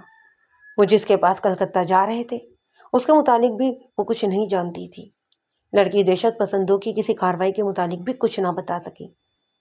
ہم نے اس پر فوراً اعتبار نہیں کیا۔ ہم نے اپنے خصوصی طریقے سے اس کا سینہ کھولا تھا۔ اس میں اتنا وقت گزرا کہ دن کے 11 بج گئے۔ لڑکی پر غشی طاری ہونے لگی اور وہ اس طرح بے قابو ہو کر بولنے لگی جیسے اسے نشہ پلایا گیا ہو۔ اس کا شعوری ذہن سو گیا تھا اور لاشعوری ذہن میں چھپی ہوئی باتیں چشمے کی طرح اب ابل ابل کر باہر آ رہی تھیں۔ انسپکٹر راجس کے کہنے پر میں اسے اس کے کمرے میں لے گیا۔ چارپائی اور بستر اس کے لیے ناشتہ منگوایا۔ اسے ناشتے کا بھی ہوش نہ رہا، بستر پر گری اور گہری نیند سو گئی۔ میں نے اس کے باپ کو کمرے میں لے گیا، اسے ناشتہ دیا۔ وہ چارپائی پر بیٹھا رو رہا تھا۔ مجھے دیکھ کر اٹھ کھڑا ہوا، میرے ہاتھ پکڑ کر بولا، میرے ساتھ کیا سلوک ہوگا؟ میری بیٹی کہاں ہے؟ میں نے اسے تسلی دی تو اس سے پوچھا، میری بیٹی کے ساتھ کیا سلوک ہو رہا ہے؟ جو ایک باپ کو اپنی بیٹی کے ساتھ کرنا چاہیے۔ میں نے کہا، میں آپ سے بہتر قسم کا باپ ہوں۔ آپ نے اسے کنویں میں پھینکنا چاہتا، لیکن میں نے اسے کنویں سے نکالنے کی کوشش کر رہا ہوں۔ آپ نے اسے اپنے ہاتھوں آزاد کیا اور اس کے دل میں مسلمانوں کی نفرت ڈالی۔ آئیے میرے ساتھ۔ میں اسے تفتیشی کمرے میں لے گیا۔ ہم نے گزشتہ رات سے 1 منٹ بھی آرام نہیں کیا تھا۔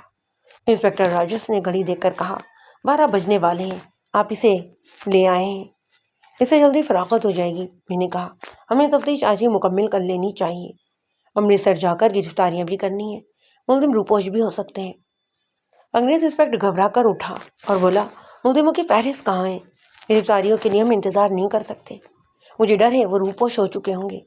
لڑکی کی گرفتاری اور اس کے گھر کی تلاشی سارے ہی شہر میں مشہور ہو چکی ہوگی۔ وہ فہرست لے کر کمرے سے دوڑتا ہوا نکل گیا۔ میں سمجھ گیا وہ امرتسر پولیس کو ٹیلی فون کرنے گیا ہے کہ ان اشخاص کو فوراً گرفتار کر کے ان کے گھروں کی تلاشی لو۔ میں نے اس دوران سردار سرجیت سنگھ پر توجہ مرکوز کیے رکھی۔ اس نے مجھے بالکل پریشان نہیں کیا۔ اپنی بیٹی کے متعلق اسے وہی باتیں سنائیں جو بیٹی سنا چکی تھی۔ اس نے یہ بھی تسلیم کیا کہ وہ بیٹی اور بیٹوں کو مسلمانوں کے خلاف بھی بھڑکاتا رہتا اور انہیں بتایا کرتا تھا کہ امبالہ کے اٹک تک کا علاقہ سکھوں کا ہی ہے، اس پر انگریزوں، ہندوؤں یا مسلمانوں کا کوئی حق ہی نہیں۔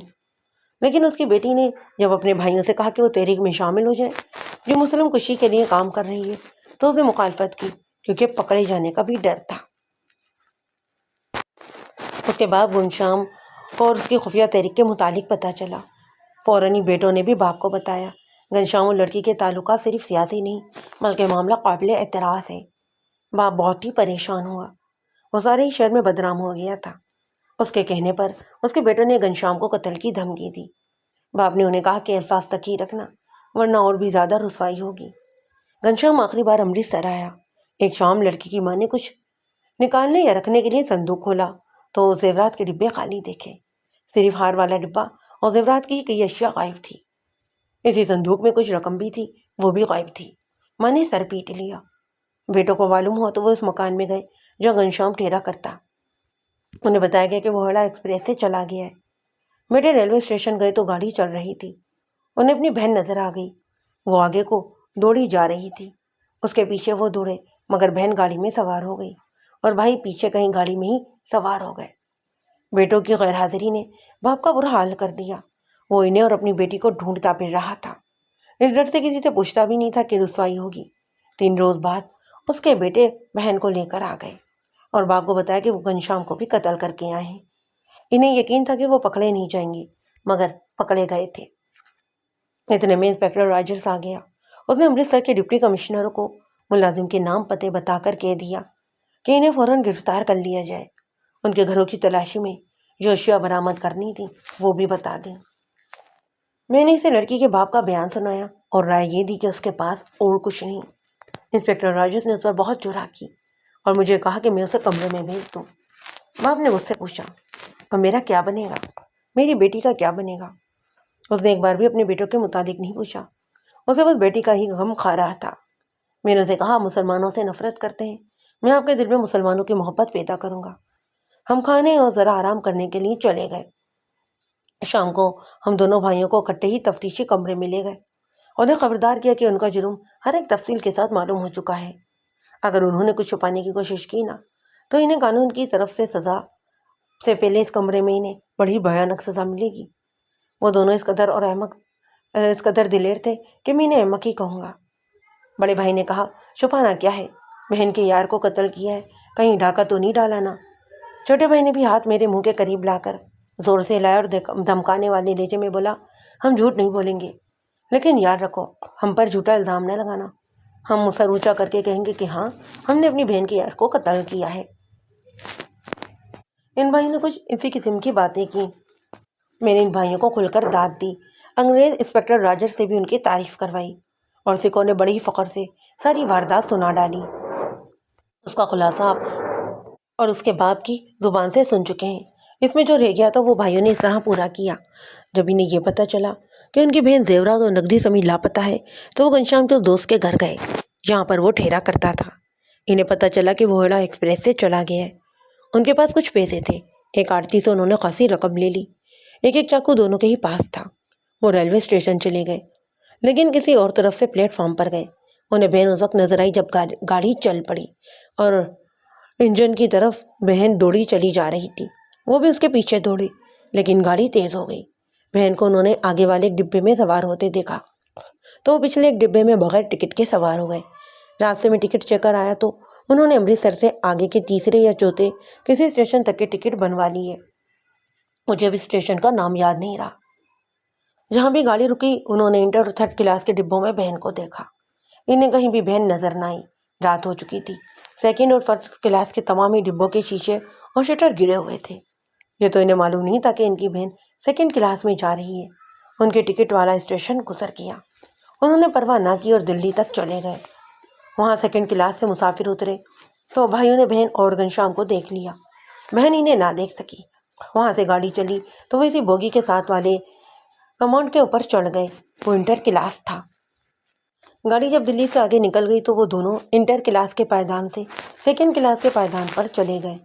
یہ انہوں نے پہلے ہی دیکھ لیا تھا کہ ان دونوں کے ڈبوں کے پائیدان دور دور نہیں تھے۔ انہوں نے آپس میں طے کر لیا کہ دروازہ اگر اندر سے لاک ہوا تو وہ چاقو سے شیشہ اور لکڑی کا شٹر توڑ کر اندر چلے جائیں گے۔ مگر انہیں دروازہ کھلا مل گیا۔ لیور گھمایا تو دروازہ کھل گیا۔ اس وقت لڑکی گھنشیام کے بازوؤں کے گہرے میں تھی۔ قتل کے لیے یہ جواز ہی کافی تھا۔ انہوں نے گھنشیام کے قتل کا طریقہ وہی بتایا جو آپ اس کی بہن کی زبان ہی سن چکے ہیں۔ اس کا گلا کاٹ کر اسے گاڑی سے باہر پھینک دیا گیا اور اگلے اسٹاپ والے اسٹیشن کے قریب بہن کو ساتھ لے کر اتر گئے۔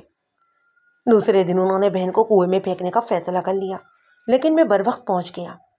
ان دونوں پر میں نے اور انسپکٹر انگریز نے بہت جرح کی، لیکن انہیں قتل کے علاوہ کسی اور جرم میں ملوث نہ پایا۔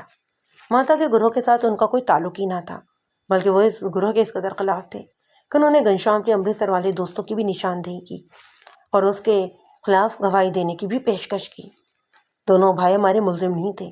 ان کے خلاف رپورٹ شہادت کی فہرست تیار کر کے ہم نے متعلقہ تھانے بھیج دی۔ ان کے خلاف قتل کا الزام تھا۔ انہیں متعلقہ تھانے بھجوانے کا انتظام کر کے ان کی بہن اور باپ کو ہم امرتسر لے گئے۔ وہاں ماتا کے 7 سپوت گرفتار ہو چکے تھے۔ ان کے گھروں سے ماتا کے ڈیسک اور گھنشیام کے دوست کے گھر سے دستاویزی ثبوت بھی مل گئے۔ سیدھے طریقے سے ان کے خلاف جرم ثابت کرنا ذرا مشکل تھا۔ میں نے اسی کو بہانہ بنایا اور انگریز انسپکٹر سے کہا کہ لڑکی کو وعدہ معاف گواہ بنا لیا جائے۔ ماتا کے سپوتوں کا دل گردہ ملاقاتہ کیجیے کہ ہم نے ان کی اذیت کی پہلی سیڑھی پر ہی رکھا تھا کہ ہر ایک نے جرم کا اعتراف کر لیا۔ میں اسے رسائی کا قائل نہیں تھا، لیکن ان کی میں ہڈی پسلی بھی ایک کر دینا چاہتا تھا، پر انہوں نے مجھے موقع ہی نہیں دیا۔ 4 اور دوستوں کی بھی نشاندہی کر دی، لیکن فوری طور پر نہیں پکڑے جا سکے کیونکہ ان 7 کی گرفتاری سے وہ روپوش ہو گئے تھے۔ یہاں ایک مسئلہ ہو گیا، سب کے سب اقبالی ہو جانے سے وہاں بھی وعدہ معاف گواہ کی ضرورت نہیں رہی۔ انسپکٹر راجس نے لڑکی کو اس رعایت سے محروم کر دیا، حالانکہ میں تو اسے سزا سے بچانا چاہتا تھا۔ میں نے اس کے باپ سے 2 وعدے کیے تھے، ایک تو یہ کہ اس کی بیٹی کے ساتھ وہی سلوک کروں گا جو باپ بیٹی کے ساتھ کرتا ہے، اور دوسرا یہ کہ میں اس کے دل میں مسلمانوں کی محبت بھی پیدا کروں گا۔ میں نے انگریز انسپکٹر سے صاف کہہ دیا کہ میں لڑکی کو بچانا چاہتا ہوں، اسے جذباتی دلائل دیے۔ وہ زندہ دل تھا، کہنے لگا مسٹر خان آپ تو شادی شدہ ہیں، میں آپ کی مجبوری سمجھتا ہوں۔ لڑکی میں اتنی کشش ہے کہ ایک شادی شدہ آدمی اس کی محبت میں گرفتار ہو جائے۔ آخر وہ میری بات سمجھ گیا۔ اسے میری یہ دلیل پسند آئی تھی کہ یہ لوگ مسلمانوں سے نفرت کرتے ہیں۔ میں انہیں بتانا چاہتا ہوں کہ مسلمان محبت سے نفرت کو بدل سکتا ہے۔ مجھے وہ وقت ساری عمر نہیں بھولے گا جب وہاں تک کہ سارے گروہ کو 10 سال کی سزائے کیس سنائی گئی اور لڑکی کو وعدہ معاف گواہ کی حیثیت سے آزاد کر دیا گیا تو اس کا باپ میرے پاؤں میں گر پڑا۔ تب میں نے اسے بتایا کہ اس لڑکی کو میں نے کس طرح بچایا ہے۔ اس کے بعد میں نے باپ بیٹی کی صورت نہیں دیکھی۔ سردار سرجیت سنگھ مر گیا ہوگا، اس کی بیٹی دلجیت کور زندہ ہے تو اس نے اپنے بچوں کو یہ ضرور بتایا ہوگا کہ مسلمانوں کا دل محبت سے بھرا پڑا ہے اور مسلمان جب نفرت کرتا ہے تو کھلے میدان میں آ کر للکارا کرتا ہے۔ بہرحال اس کے دونوں ہی بھائیوں کو 5-5 سال کی سزائے قید دی گئی۔ بہن نے بیان یہ دیا تھا کہ وہ گھر سے زیورات اور نقدی چرا کر بھاگ رہی تھی اور جب اس کے بھائی بوگی میں داخل ہوئے تو اس وقت وہ گھنشیام کے بازوؤں میں تھی۔